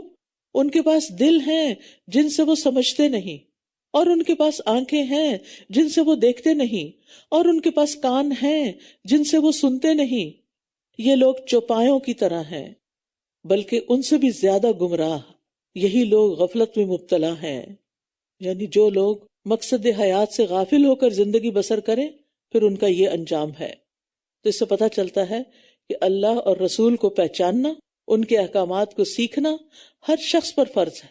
اگر کوئی ایسا نہیں کرے گا تو بھٹک جائے گا، اور بھٹک گیا تو پھر انجام بہت ہی خوفناک ہے. وَلِلَّهِ الْأَسْمَاءُ الْحُسْنَى فَادْعُوهُ بِهَا. اور اللہ ہی کے لیے سب سے بہترین نام ہے، بس اسے ان ناموں کے ساتھ پکارو. اور ان لوگوں کو چھوڑ دو جو اس کے ناموں میں کجروی اختیار کرتے ہیں، یہ ضرور اس کا بدلہ دیے جائیں گے جو یہ کر رہے ہیں. اللہ سبحانہ وتعالیٰ کے کتنے نام ہیں؟ ان گنت. کچھ تو ایسے ہیں جن کا ہمیں علم ہے اور کچھ ایسے ہیں جن کا ہم علم ہی نہیں رکھتے. اللہ تعالیٰ کی صفات کو، ناموں کو شمار ہی نہیں کیا جا سکتا. بعض علماء نے قرآن و حدیث سے 1000 سے زیادہ نام نکالے، اور اللہ کے بعض نام ایسے ہیں جنہیں صرف اللہ ہی جانتا ہے. اب استأثرت به فی علم الغیب عندک. اللہ اس نام کا بھی واسطہ کہ جو تو نے اپنے پاس علم غیب میں رکھا، وہ ہمیں ابھی بتایا ہی نہیں. عبداللہ بن مسعود کہتے ہیں کہ رسول اللہ صلی اللہ علیہ وسلم نے فرمایا، جس شخص کو جب بھی کوئی فکر یا غم لاحق ہو وہ یہ دعا کرے تو اللہ تعالیٰ اس کا غم اور فکر دور کر دیتا ہے. آپ سے عرض کیا گیا یا رسول اللہ ہم اسے سیکھ نہ لیں؟ آپ نے سوچا ہم بھی سیکھ لیں. فرمایا جو بھی اسے سنے اس کو سیکھ لینا چاہیے. اگر تو سیکھنا ہے تو میں بول دیتی ہوں، اگر سیکھنا نہیں تو پھر خلاف حجت نہ ہو جائے. یہ رنج و غم دور کرنے کی دعا ہے. نہیں آتی تو کہیں لکھ کے لگا لیں، شاید لکھا ہوا کارڈ بھی کوئی موجود ہو تو وہ لے لیں تاکہ یاد دہانی ہو، کیونکہ کوئی دن ایسا نہیں گزرتا نا جس میں کوئی رنج و غم نہ ہو. اور وہ دعا ہے اللہم انی عبدک وابن عبدک وابن امتک ناصیتی بیدک ماض فی حکمک عدل فی قضاؤک اسألک بکل اسم هو لک سمیت به نفسک او انزلتہ فی کتابک او علمتہ احدا من خلقک او استأثرت به فی علم الغیب عندک ان تجعل القرآن ربیع قلبی ونور صدری وجلاء حزنی وذہاب ہمی. اے اللہ بے شک میں تیرا بندہ ہوں، تیرے بندے کا بیٹا ہوں، تیری بندی کا بیٹا ہوں. میری پیشانی تیرے ہاتھ میں ہے، تیرا فیصلہ مجھ پہ نافذ ہے، تیرا فیصلہ میرے بارے میں عین انصاف کا ہے. میں تیرے ہر نام کے وسیلے سے جسے تو نے خود اپنا نام رکھا یا اسے اپنی مخلوق میں سے کسی کو سکھایا یا اپنی کتاب میں نازل کیا ہے یا تو نے اسے علم غیب میں اپنے پاس رکھنے کو ترجیح دی ہے، میں تجھ سے یہ سوال کرتا ہوں کہ تو قرآن کو میرے دل کی بہار، میرے سینے کا نور، میرے غم کا ازالہ اور میری فکر کو دور کرنے کا ذریعہ بنا دے. تو اس سے انشاءاللہ آپ آہستہ آہستہ اور قرآن کے قریب آ جائیں گے. یہاں ایک اور بات سے خبردار بھی کیا گیا کہ اللہ کے ناموں میں الحاد نہیں کرنا چاہیے، کجربی اختیار نہیں کرنی چاہیے. اس کی ایک صورت یہ ہے کہ اللہ کے ناموں میں تبدیلی کر دی جائے. مثلاً اللہ کے اسی نام سے ایک بت کا نام لات رکھ دیا گیا. اللات تھا، پھر اس کو خالی لات کر دیا آسانی کے لیے. اسی طرح اللہ کے صفاتی ناموں میں عزیز میں سے عزا بنا لیا گیا. یہ الحاد ہے۔ اسی طرح اللہ کے ناموں میں اپنی طرف سے اضافہ کر لینا، جو اللہ نے اپنا نام نہیں رکھا ہم نے خود بنا کے اللہ کا رکھ دیا، وہ بھی درست نہیں۔ من گھڑت نام نہیں لینے چاہیے اللہ تعالیٰ کے۔ یا یہ کہ اللہ تعالیٰ کے ناموں میں کمی کر دی جائے، مثلا اسے ایک ہی مخصوص نام سے پکارا جائے، دوسرے صفاتی ناموں سے پکارنے کو برا سمجھا جائے۔ اور الحاد کی ایک صورت یہ بھی ہے کہ ان ناموں میں تعویل، تعطیل یا تشبیہ سے کام لیا جائے، جیسے کچھ گمراہ فرقے کرتے ہیں۔ اور یاد رکھیے کہ اللہ سبحانہ تعالیٰ کا ذاتی نام اللہ ہی ہے اور باقی صفاتی نام ہے۔ اور سیدھے رستے سے ہٹنا کیا ہے؟ یا اللہ کے ناموں میں الحاد بذات خود کیا ہے کہ مثلا اللہ تعالیٰ کے وہ نام رکھنا کہ جو اور معبودوں کے لیے بولے جاتے ہیں، جیسے یزدہ، بھگوان، رام، ایسے نام بولنے سے پرہیز کرنا چاہیے۔ اسی ضمن میں آتا خدا، کیونکہ اللہ تعالیٰ نے اپنا نام خدا نہیں رکھا، اللہ رکھا ہے۔ یا یہ کہ اللہ کے نام بندوں یا کسی بتوں وغیرہ کے نام رکھ دیے جائیں، یہ بھی درست نہیں۔ یا یہ کہ ان کے اندر کوئی تحریف اور تعطیل وغیرہ کر دی جائے۔ تعطیل کا مطلب ہوتا ہے اس صفت کو اس سے نکال دینا۔ اللہ تعالیٰ کے صفاتی ناموں کا اپنی زبان میں ترجمہ کرنا جائز ہے، ٹھیک ہے، اسی لیے آپ کو ٹرانسلیشنز بھی مل جاتی ہیں، اردو میں بھی، انگلش میں بھی، اور کارڈز موجود ہیں جن میں یہ چیز ہے، تو اگر آپ کے پاس ہوں اور ان کو یاد کر لیں تو بہت اچھا ہے۔ لیکن یہ ہے کہ جب اللہ سے دعا کریں، جو اصل چیز یہاں سکھائی جا رہی، تو کیسے مانگیں؟ یا اللہ، یا رحمان، یا رحیم، یا حی یا قیوم، یا ذل جلال والاکرام، یا رب العالمین، یا ارحم الراحمین، یا من بیدہ ملکوت السماوات والارض، یا فرد، یا صمد، یعنی نام لیتے جائیں جتنے بھی آپ کو یاد ہیں، لیکن دل سے لیں، سوچ کے لیں اور پھر پکاریں اس کو، تو اس سے دعا قبول ہوتی ہے۔ پیچھے ہم نے پڑھا تھا نا کہ واسطہ دینا، ان ناموں کا واسطہ دے کر، وہ لوگ کہتے ہیں نا اللہ کا واسطہ ہے، اللہ کا واسطہ یہ کام کر دو۔ اور ان لوگوں میں سے جنہیں ہم نے پیدا کیا، کچھ ایسے لوگ ہیں جو حق کے مطابق رہنمائی کرتے ہیں اور اسی کے مطابق وہ عدل و انصاف کرتے ہیں۔ یہی وصف موسیٰ علیہ السلام کی امت کے بعض لوگوں کا بیان ہوا۔ یہاں مراد امت محمد صلی اللہ علیہ وسلم ہے کہ اب حق صرف اس امت کے پاس ہے۔ اور اس میں کون لوگ شامل ہیں؟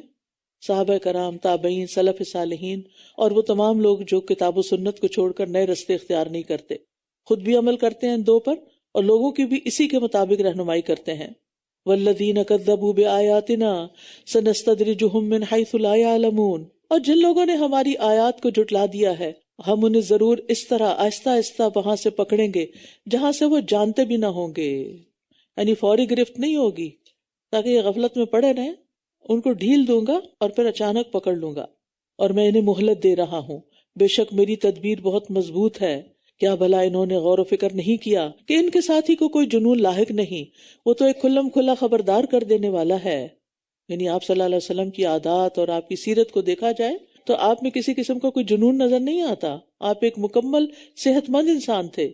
اولم ينظروا فی ملکوت السماوات والارض، کیا انہوں نے غور نہیں کیا آسمانوں اور زمین کی بادشاہت میں اور کسی بھی ایسی چیز میں جو اللہ نے پیدا کی، اور یہ کہ شاید ان کا مقررہ وقت قریب آ چکا ہو، پھر اس کے بعد یہ کس بات پر ایمان لائیں گے؟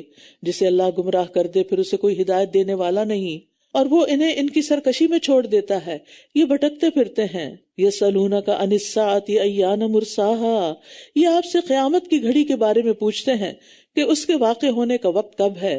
کہہ دیجئے اس کا علم تو میرے رب ہی کے پاس ہے، اسے اس کے وقت پر وہ خود ہی ظاہر کرے گا۔ وہ آسمانوں اور زمین پر بہت بھاری ہوگی، وہ تمہارے پاس اچانک آ جائے گی۔ یہ لوگ آپ سے اس کے بارے میں اس طرح پوچھتے ہیں گویا کہ آپ اس سے پوری طرح باخبر ہیں۔ کہہ دیجئے اس کا علم تو صرف اللہ کے پاس ہے، لیکن اکثر لوگ نہیں جانتے۔ ساعہ سے مراد پل، سیکنڈ، کیونکہ قیامت اچانک ایک لمحے میں آ جائے گی، دیر بھی نہیں لگے گی۔ قُل لَا أَمْلِكُ لِنَفْسِي نَفْعًا وَلَا ضَرًّا، آپ کہہ دیجئے میں اپنی جان کے لیے بھی کسی نفع و نقصان کا مالک نہیں ہوں مگر اتنا ہی جو اللہ چاہے، اور اگر میں غیب کو جانتا ہوتا تو ضرور بہت زیادہ بھلائی حاصل کر لیتا اور مجھے کوئی تکلیف نہ پہنچتی۔ میں تو بس خبردار کرنے والا اور خوشخبری دینے والا ہوں ان لوگوں کو جو ایمان لائیں۔ تو اس سے پتہ چلتا ہے کہ نبی صلی اللہ علیہ وسلم بھی کسی نفع نقصان کے مالک نہیں ہیں، اور نہ ہی آپ غیب کو جاننے والے ہیں۔ غیب جاننا تو صرف اللہ کی صفت ہے، ورنہ آپ یہودی عورت کا زہر ملا گوشت نہ کھاتے، حضرت عائشہ پر بہتان لگا تو 1 مہینہ پریشان نہ رہتے۔ تو یہ ساری باتیں کیا بتاتی ہیں کہ آپ کو غیب کا علم نہیں تھا، هو الذی خلقکم من نفس واحدہ، وہ اللہ ہی ہے جس نے تمہیں ایک جان سے پیدا کیا، پھر اسی سے اس کا جوڑا بنایا تاکہ وہ اس کے پاس آ کر سکون حاصل کرے۔ پھر جب اس مرد نے اسے ڈھانپ لیا تو اس عورت نے ہلکا سا حمل اٹھا لیا، پھر وہ اسے لے کر چلتی پھرتی رہی۔ پھر جب وہ بوجھل ہو گئی تو ان دونوں نے اللہ سے دعا کی جو ان کا رب ہے کہ اگر تو نے ہمیں صحیح سلامت بچہ عطا کیا تو ہم ضرور ہی شکر گزار ہوں گے۔ پھر جب اس نے ان دونوں کو صحیح سلامت بچہ عطا کر دیا تو دونوں اس کے دیے ہوئے میں شریک ٹھہرانے لگے، پس بلند تر ہے اللہ اس سے جو یہ شریک ٹھہراتے ہیں۔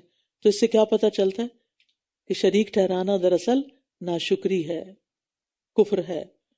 کیا وہ ان کو اللہ کا شریک ٹھہراتے ہیں جو کچھ بھی پیدا نہیں کر سکتے، بلکہ وہ خود پیدا کیے جاتے ہیں، اور نہ تو وہ ان کی کسی مدد کی استطاعت رکھتے ہیں اور نہ ہی وہ آپ اپنی مدد کر سکتے ہیں۔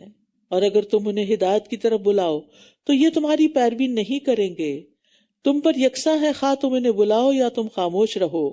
بے شک وہ لوگ جنہیں تم اللہ کے سوا پکارتے ہو وہ تمہاری ہی طرح کے بندے ہیں، تم انہیں پکارو تو چاہیے کہ وہ تمہیں جواب دیں اگر تم سچے ہو۔ بت پرستوں نے اللہ کے نیک اور ولی اور نبی ان لوگوں کے مجسمے بنا کے رکھے ہوئے تھے، بت بنا کے۔ تو اللہ تعالیٰ فرماتے ہیں کہ یہ معبود جنہیں تم پکارتے ہو یہ تمہارے جیسے بندے ہیں۔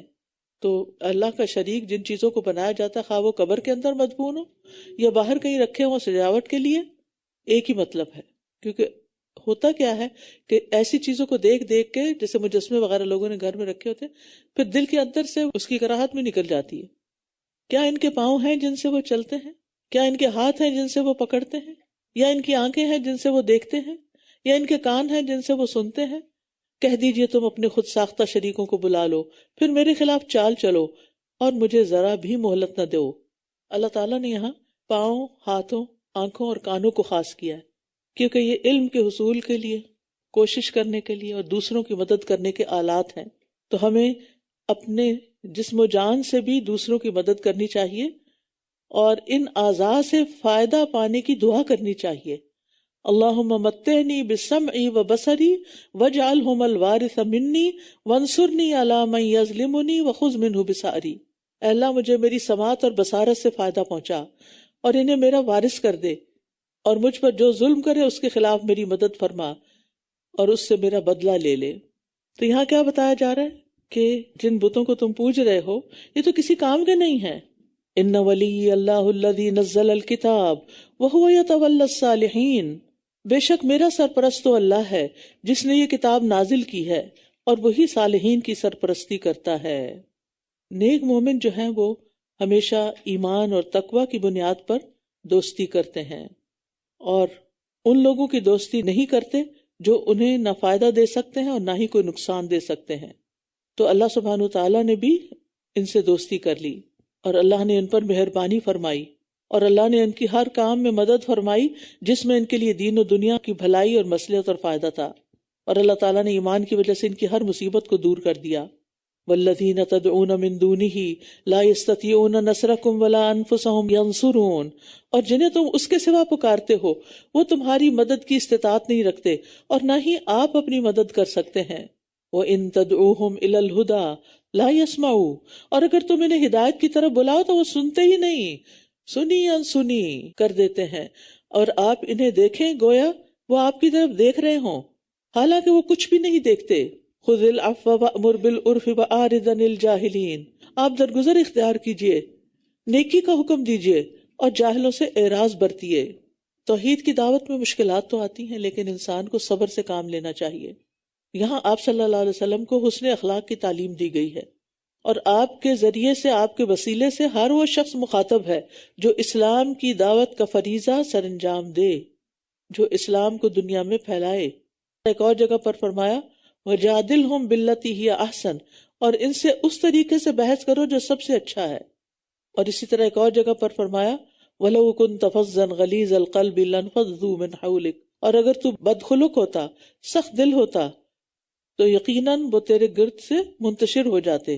وَإِمَّا يَنزَغَنَّكَ مِنَ الشَّيْطَانِ نَزْغٌ فَاسْتَعِذْ بِاللَّهِ إِنَّهُ سَمِيعٌ عَلِيمٌ، اور اگر آپ کو شیطان کی طرف سے کوئی وسوسہ آئے تو اللہ کی پناہ طلب کیجئے، بے شک وہ خوب سننے والا، خوب جاننے والا ہے۔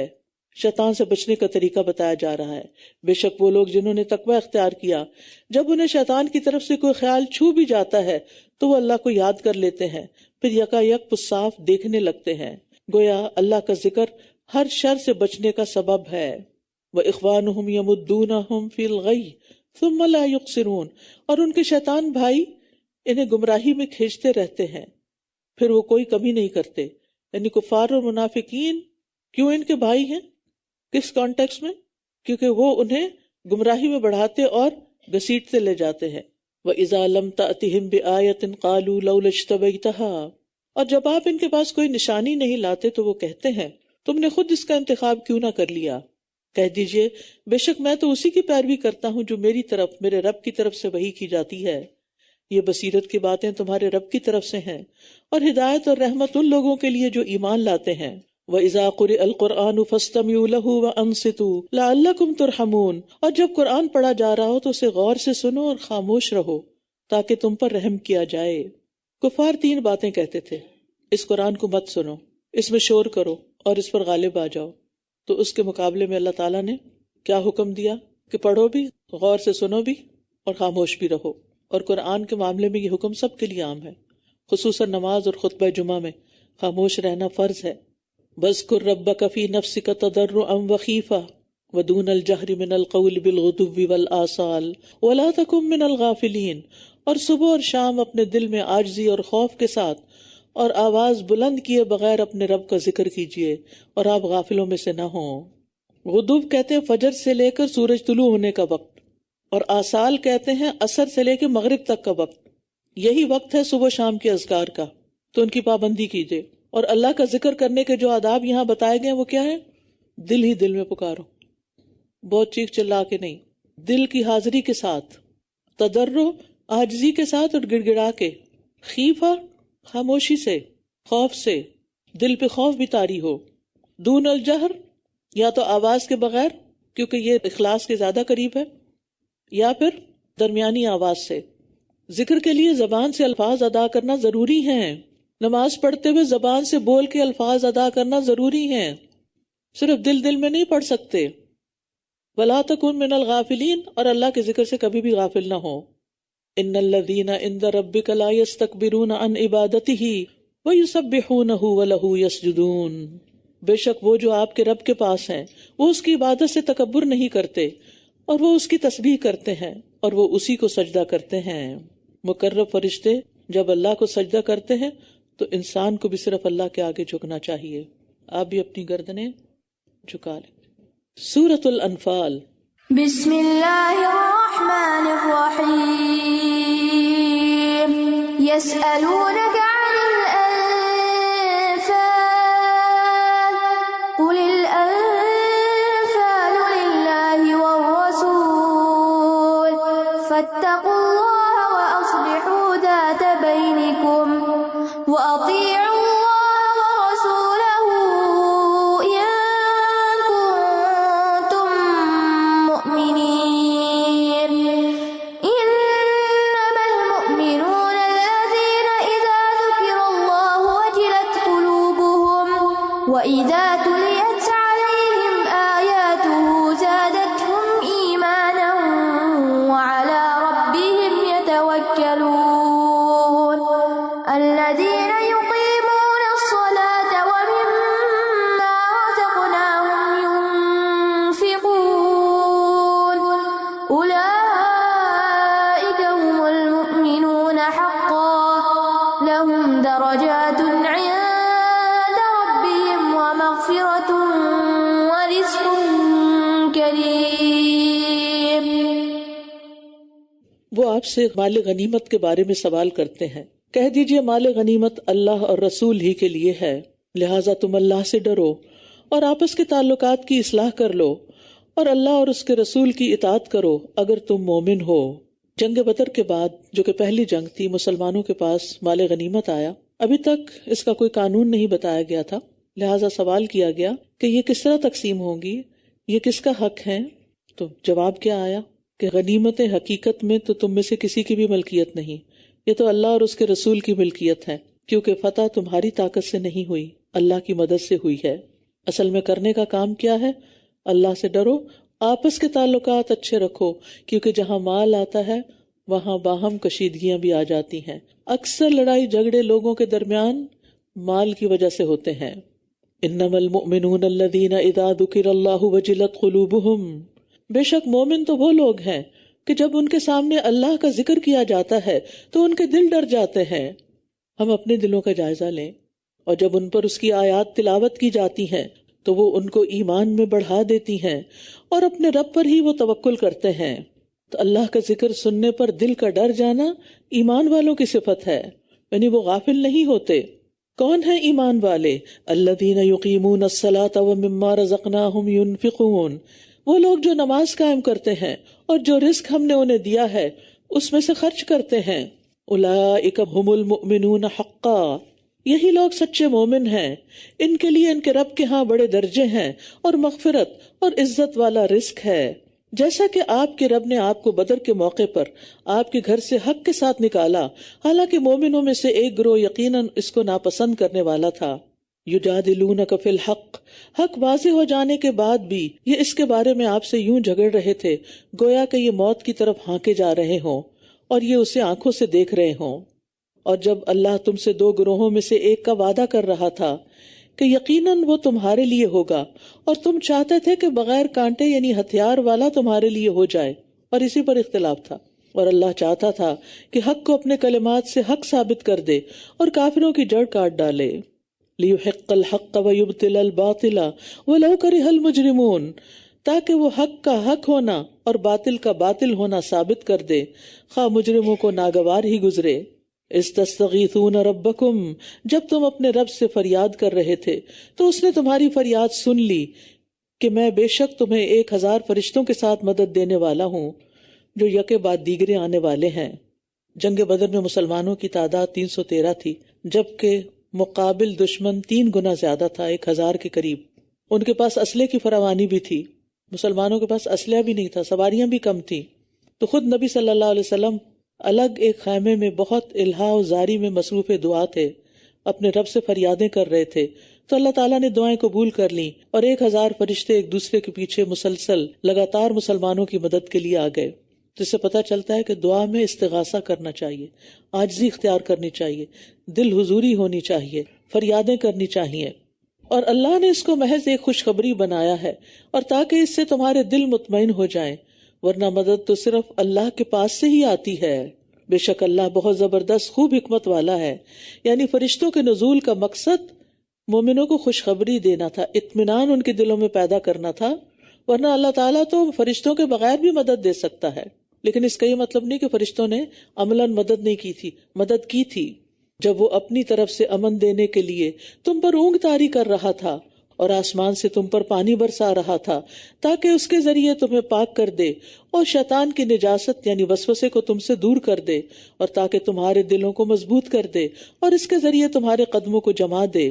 جنگ احد کی طرح جنگ بدر میں بھی مسلمانوں پر اونگ طاری ہوئی تھی، اور پھر ایک اور انعام بھی ہوا کہ بارش نازل فرما دی، جس سے وضو اور طہارت میں آسانی ہو گئی، پینے کے لیے پانی مل گیا، اور ریتلی زمین پہ بارش پڑی تو چلنا پھرنا آسان ہو گیا۔ اور جب آپ کا رب فرشتوں کی طرف وحی کر رہا تھا کہ میں تمہارے ساتھ ہوں، بس تم ان لوگوں کو ثابت قدم رکھو جو ایمان لائے، ان قریب میں کفر کرنے والوں کے دلوں میں رعب ڈال دوں گا، بس تم گردنوں پر وار کرو اور ان کے ہر پور پر ضرب لگاؤ۔ یہ اس لیے کہ انہوں نے اللہ اور اس کے رسول کی مخالفت کی، اور جو کوئی اللہ اور اس کے رسول کی مخالفت کرتا ہے تو یقیناً اللہ سخت سزا دینے والا ہے۔ یہ ہے سزا تمہاری، بس چکھو اسے، اور یقیناً کافروں کے لیے آگ کا عذاب ہے۔ یا ایھا الذین آمنو، اے لوگو جو ایمان لائے ہو، جب تمہاری میدان جنگ میں ان لوگوں سے مٹ بھیڑ ہو جنہوں نے کفر کیا تو ان سے پشتے نہ پھیرو۔ زحفن کا معنی ہوتا ہے ایک دوسرے کے مقابل آنا، دو بدو ہونا، یعنی جب صفیں ایک دوسرے کے سامنے آ جائیں جنگ کے لیے تو پھر بھاگ نہیں سکتے۔ جنگ سے بھاگنے کو کبیرہ گناہ قرار دیا گیا۔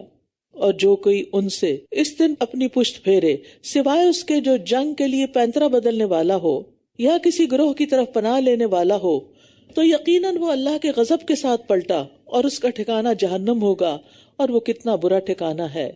فلم تقتلوہم ولکن اللہ قتلہم وما رمیت اذ رمیت ولکن اللہ رما. تو در حقیقت تم نے انہیں قتل نہیں کیا تھا بلکہ اللہ ہی نے انہیں قتل کیا تھا، اور جب آپ نے خاک پھینکی تھی تو آپ نے نہیں پھینکی تھی بلکہ اللہ ہی نے پھینکی تھی تاکہ وہ مومنوں کو اپنی طرف سے عمدہ امتحان سے گزار دے. بے شک اللہ خوب سننے والا خوب جاننے والا ہے. جنگ بدر میں مسلمانوں کو عظیم الشان کامیابی حاصل ہوئی، لیکن یہ ساری کامیابی صرف اور صرف اللہ کی مدد کی وجہ سے تھی. یہ اللہ کی مدد کا نتیجہ تھا. نبی صلی اللہ علیہ وسلم نے کفار کی طرف جو ریت پھینکی تھی اس کی تاثیر کیا ہوئی کہ وہ ان کی آنکھوں میں پڑ گئی اور وہ دیکھنے کے قابل نہ رہے، چندرا گئی ان کی آنکھیں، اور نتیجتاً مسلمانوں کو اس سے بھی مدد ملی. لیکن اس میں تاثیر کس نے پیدا کی؟ اللہ سبحانہ وتعالیٰ نے. یعنی آپ اگر کسی بھی چیز کو، کسی ٹول کو استعمال کرتے ہیں اور وہ عین وقت پر کام آ جاتا ہے تو یہ بھی اللہ کی مدد ہوتی ہے. ورنہ کئی دفعہ ایسے ہوتا ہے ریسورسز ہوتے ہیں لیکن کام نہیں آتے. یہ بات تو اس طرح ہے، اور یقیناً اللہ کافروں کی چال کو کمزور کرنے والا ہے. ان تستفتحوا فقد جاءکم الفتح. اگر تم لوگ فیصلہ چاہتے تھے تو بے شک فیصلہ تمہارے پاس آ گیا ہے، اور اگر تم باز آ جاؤ تو یہ تمہارے لیے بہتر ہے، اور اگر تم لوٹو گے تو ہم بھی لوٹیں گے، اور تمہاری جماعت ہرگز تمہارے کچھ کام نہ آئے گی اگرچہ وہ کثرت میں ہو، اور بے شک اللہ مومنوں کے ساتھ ہے. ابو جہل وغیرہ نے مکہ سے نکلتے ہوئے دعا کی تھی، اللہ ہم میں سے جو تیرا زیادہ نافرمان ہے اور رشتہ داریوں کو کاٹنے والا ہے، کل تو اسے ہلاک کر دے.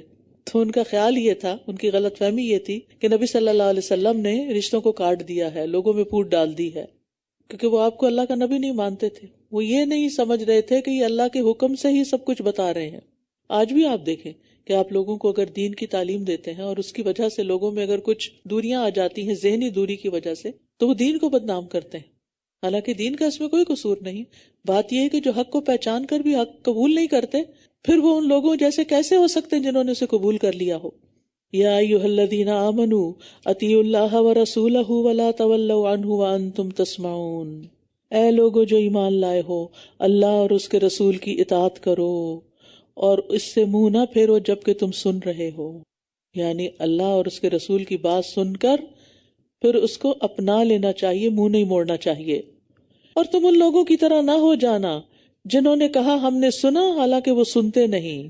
بس وہ باتیں ان کے کانوں سے صرف ٹکراتی ہیں، دل تک نہیں جاتی، ان کا عمل نہیں بدلتا. ان شر الدواب عند اللہ الصم البکم الذین لا یعقلون.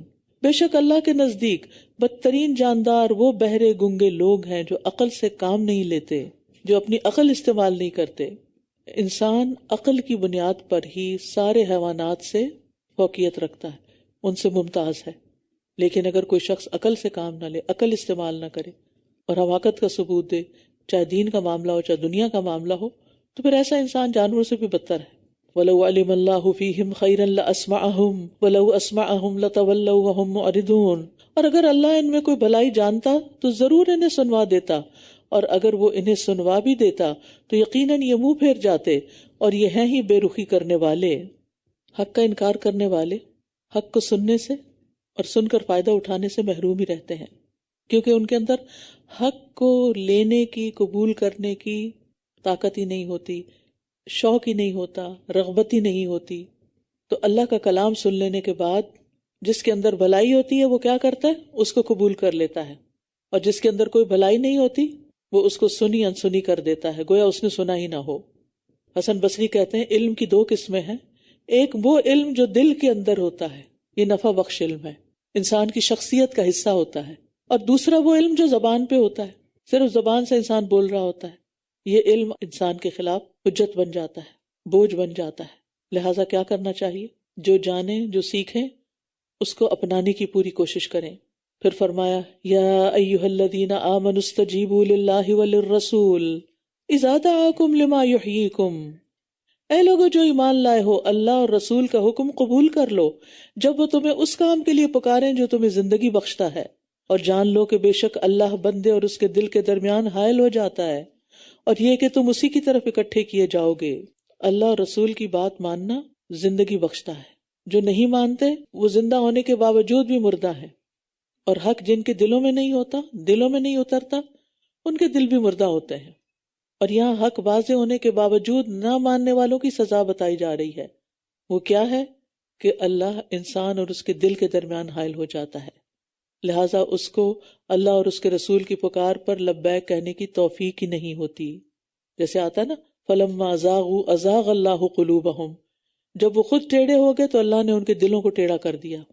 جب انسان خود منہ موڑ لیتا ہے، آپ دیکھیے کہ اگر آپ کو پانی چاہیے ہو تو آپ گلاس کو کس طرح رکھیں گے؟ سیدھا رکھیں گے نا، تاکہ دوسرا اس میں پانی ڈال دے. لیکن اگر آپ نے اس کو موڑ دیا تو کیا ہوگا؟ ٹیڑھا ہو گیا تو کیا ہوگا؟ اندر کچھ نہیں جائے گا، باہر سے باہر چلا جائے گا. ایک کان سے سن کے دوسرے سے نکل جائے گا، صرف وہ کانوں سے ٹکرائے گا، اندر نہیں جائے گا. ہم دیکھیے کہ جنگ تبوک میں کعب بن مالک فوری طور پر نہیں نکلے تو کیا ہوا؟ بعد میں پیچھے ہی رہ گئے. ہم بھی بعض اوقات کوئی نیک کام کرنا چاہتے ہیں لیکن سستی کر جاتے ہیں تو پھر ہمارا دل ہی پلٹ جاتا ہے. ہم سوچتے ہیں اب کیا کرنا، پھر کر لیں گے، کیونکہ اللہ تعالیٰ حائل ہو گیا بیچ میں، اللہ نے توفیق چھین لی. لہٰذا جب ارادہ کریں تو کوشش کریں کہ اس کو پورا کریں. وَاتَّقُوا فِتْنَةً لَا تُصِيبَنَّ الَّذِينَ ظَلَمُوا مِنْكُمْ خَاصَّةً وَاعْلَمُوا أَنَّ اللَّهَ شَدِيدُ الْعِقَابِ، اور ڈرو اس فتنے سے جو خاص کر انہی لوگوں کو نہیں پہنچے گا جنہوں نے تم میں سے ظلم کیا ہوگا، اور جان لو کہ یقیناً اللہ سخت سزا دینے والا ہے. یہ کون سا فتنہ ہے؟ حدیث میں آتا ہے جب کسی قوم میں امر بالمعروف اور نہی عن المنکر کا فریضہ سر انجام نہ دیا جائے تو اللہ تعالیٰ اس پر ہمہ گیر عذاب بھیج دیتا ہے، یعنی کسی قسم کی آزمائش، عذاب، مصیبت آ جاتی ہے. اور یاد کرو جب تم بہت تھوڑے تھے، زمین میں کمزور سمجھے جاتے تھے، تم ڈرا کرتے تھے کہ کہیں لوگ تمہیں اچک نہ لے جائیں، پھر اس نے تمہیں ٹھکانہ دیا یعنی مدینہ میں، پھر اپنی مدد سے تمہاری تائید کی اور تمہیں پاکیزہ چیزوں میں سے رزق عطا کیا تاکہ تم شکر ادا کرو. اے لوگو جو ایمان لائے ہو، تم اللہ اور اس کے رسول سے خیانت مت کرو اور نہ اپنی امانتوں میں خیانت کیا کرو جبکہ تم جانتے ہو. امانتوں میں خیانت کا دائرہ بہت وسیع ہے، اس سے وہ تمام ذمہ داریاں، عہد، معاہدے مراد ہیں جو اللہ یا بندوں سے کیے گئے ہوں، جیسے صلح کا معاہدہ، جنگ کا معاہدہ، نکاح کے موقع پر ہونے والا معاہدہ، اتنا مہر دیں گے اور پھر کچھ نہ دیا جائے. اسی طرح ایک دوسرے کے ذاتی راز، فوجی راز، یہ بھی امانت ہوتے ہیں. اور اسی طرح کسی کا رکھوایا ہوا آپ کے پاس مال یا کوئی راز. وَاعْلَمُوا أَنَّمَا أَمْوَالُكُمْ وَأَوْلَادُكُمْ فِتْنَةٌ وَأَنَّ اللَّهَ عِندَهُ أَجْرٌ عَظِيمٌ، اور جان لو کہ تمہاری مال اور تمہاری اولاد ایک آزمائش ہے، اور یہ کہ اللہ کے پاس بہت بڑا اجر ہے. یعنی مال اور اولاد میں مشغول رہنا یہ بھی ایک فتنہ ہے، کیونکہ مال کی کثرت انسان کو غافل کرنے کا باعث بن جاتی ہے. اے لوگو جو ایمان لائے ہو، اگر تم اللہ کا تقوی اختیار کرو گے تو وہ تمہیں ایک فرقان عطا کر دے گا. ہر وقت آپ کسی مفتی سے سوال نہیں کر سکتے یہ جائز ہے، یہ ناجائز ہے، یہ کیا ہے، یہ نہیں. حلال اور حرام تو واضح ہے لیکن ان کے بیچ میں بھی مشتبہ امور ہیں بہت سے. تو اس کے لیے بہت ضروری ہے کہ ہمارے اپنے اندر ایک روشنی اور ایک فرقان ہو. لیکن یہ کب آتا ہے؟ اللہ کے تقوی سے آتا ہے، اور وہ تم سے تمہاری برائیاں دور کر دے گا اور تمہیں بخش دے گا، اور اللہ بڑے فضل والا ہے. تقوی کی وجہ سے حق کو باطل میں فرق کرنے کی صلاحیت پیدا ہو جاتی ہے، اور فرقان جو ہے یہ دل کا نور ہوتا ہے. وَإِذْ يَمْكُرُ بِكَ الَّذِينَ كَفَرُوا، اور جب وہ لوگ جنہوں نے کفر کیا آپ کے خلاف چالیں چل رہے تھے تاکہ وہ آپ کو قید کر لیں یا آپ کو قتل کر دیں یا آپ کو مکہ سے نکال دیں، اور وہ چالیں چل رہے تھے اور اللہ بھی تدبیر کر رہا تھا، اور اللہ سب سے بہتر تدبیر کرنے والا ہے. قریشی سرداروں نے نبی صلی اللہ علیہ وسلم کو قتل کرنے کی سازش کی، اور ایک دن دارالندوہ میں بیٹھ کے اس پر خوب آپس میں مشورے کیے. آخر میں یہ طے پایا کہ مختلف قبیلوں کے نوجوان مل کے آپ کو قتل کریں گے تاکہ کسی ایک پر ذمہ داری نہ آئے، اور دیت دے کے جان چھوٹ جائے گی. لیکن اللہ تعالیٰ کی تدبیر کچھ اور ہی تھی. اللہ تعالیٰ نے آپ صلی اللہ علیہ وسلم کو اس سازش سے آگاہ کر دیا کہ آج کی رات یہ آئیں گے اس مقصد کے لیے کہ جب آپ صبح نماز کے لیے نکلیں تو یکا یکا آپ پر حملہ آور ہو جائیں. لیکن اللہ سبحانہ و تعالیٰ نے اس طرح ساری تدبیر کی کہ نبی صلی اللہ علیہ وسلم کے نکلنے کا پتہ ہی نہیں لگا حتیٰ کہ آپ غار ثور پہنچ گئے. تو یہ کافروں کی چال کے مقابلے میں اللہ تعالیٰ کی تدبیر تھی، اور اللہ بچانے والا ہے. واللہ یعصمک من الناس. اور جب ان پر ہماری آیات پڑھی جاتی ہیں تو کہتے ہیں کہ ہم نے سن لیا، اگر ہم چاہیں تو ہم بھی اسی کی مانند کہہ سکتے ہیں، یہ تو بس پہلے لوگوں کی کہانیاں ہیں. اور جب انہوں نے کہا تھا اے اللہ اگر یہی وہ حق ہے جو تیرے پاس سے آیا ہے تو ہم پر آسمان سے پتھروں کی بارش برسا یا ہم پر دردناک عذاب لیا. کتنے احمق لوگ تھے کہ جو اپنے لیے عذاب مانگ رہے ہیں. ضد اور ہٹ درمی کی انتہا ہے، اور اللہ ایسا نہیں کہ وہ انہیں عذاب دے جبکہ آپ ان میں موجود ہوں۔ نبی جب قوم کے اندر ہوتا تو عذاب نہیں آتا، اور اللہ انہیں کبھی عذاب دینے والا نہیں جبکہ وہ بخشش مانگ رہے ہوں۔ اس سے پتہ چلتا ہے کہ استغفار عذاب سے بچنے کا سبب ہے۔ نبی صلی اللہ علیہ وسلم کی وفات سے ایک حفاظت تو ختم ہو گئی، اب صرف دوسری باقی رہ گئی ہے۔ حدیث میں آتا ہے انسان جب تک اللہ عز و جل سے استغفار کرتا رہتا ہے اس وقت تک اللہ عز و جل کے عذاب سے محفوظ رہتا ہے، اور اگر کوئی تکلیف آ بھی جائے تو استغفار کی بدولت دور ہو جاتی ہے۔ اور ان کی کیا خصوصیت ہے کہ اللہ انہیں عذاب نہ دے جبکہ یہ مسجد حرام سے روکتے ہیں، حالانکہ یہ اس کے متولی نہیں ہے، اس کے متولی تو صرف متقی لوگ ہیں، لیکن ان میں سے اکثر لوگ اس کا علم نہیں رکھتے۔ اور بیت اللہ کے پاس ان کی نماز تو سیٹیاں بجانا اور تالیاں پیٹنا ہی تھی، بس اپنے کفر کے سبب عذاب کا مزہ چکھو۔ آج بھی آپ دیکھیں مسلمانوں میں بھی بعض ایسے لوگ ہیں کہ جو مسجدوں میں آستانوں میں رقص کرتے ہیں، ڈول پیٹتے ہیں، دمالے ڈالتے ہیں، تالیاں بجاتے ہیں، اور اس کو انہوں نے دین بنا رکھا ہے۔ بے شک جن لوگوں نے کفر کیا وہ اپنے مال خرچ کر رہے ہیں تاکہ اللہ کے راستے سے روکیں۔ آپ دیکھیے کہ لوگ کفر کو پھیلانے کے لیے مال خرچ کرتے ہیں، اور ہم دین کو پھیلانے کے لیے خاموش رہتے ہیں، پیچھے رہتے ہیں۔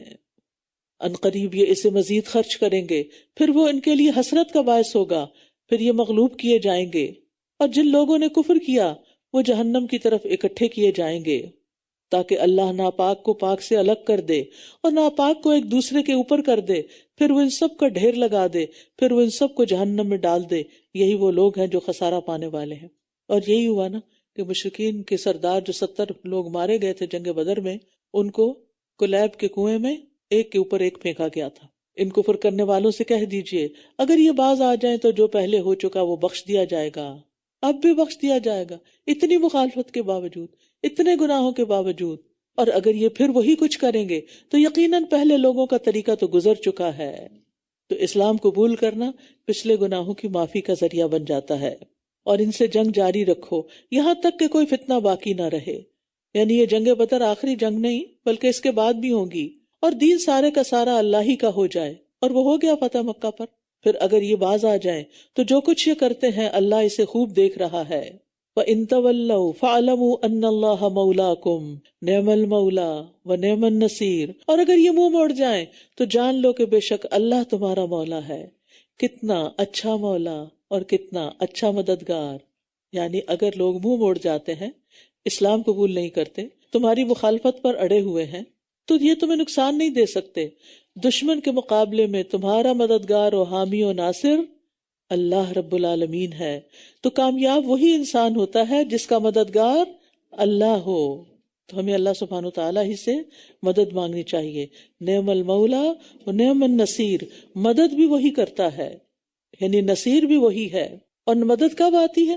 ان تنصر اللہ ینصرکم، اگر تم اللہ کے دین کی مدد کرو گے تو اللہ تمہاری مدد کرے گا۔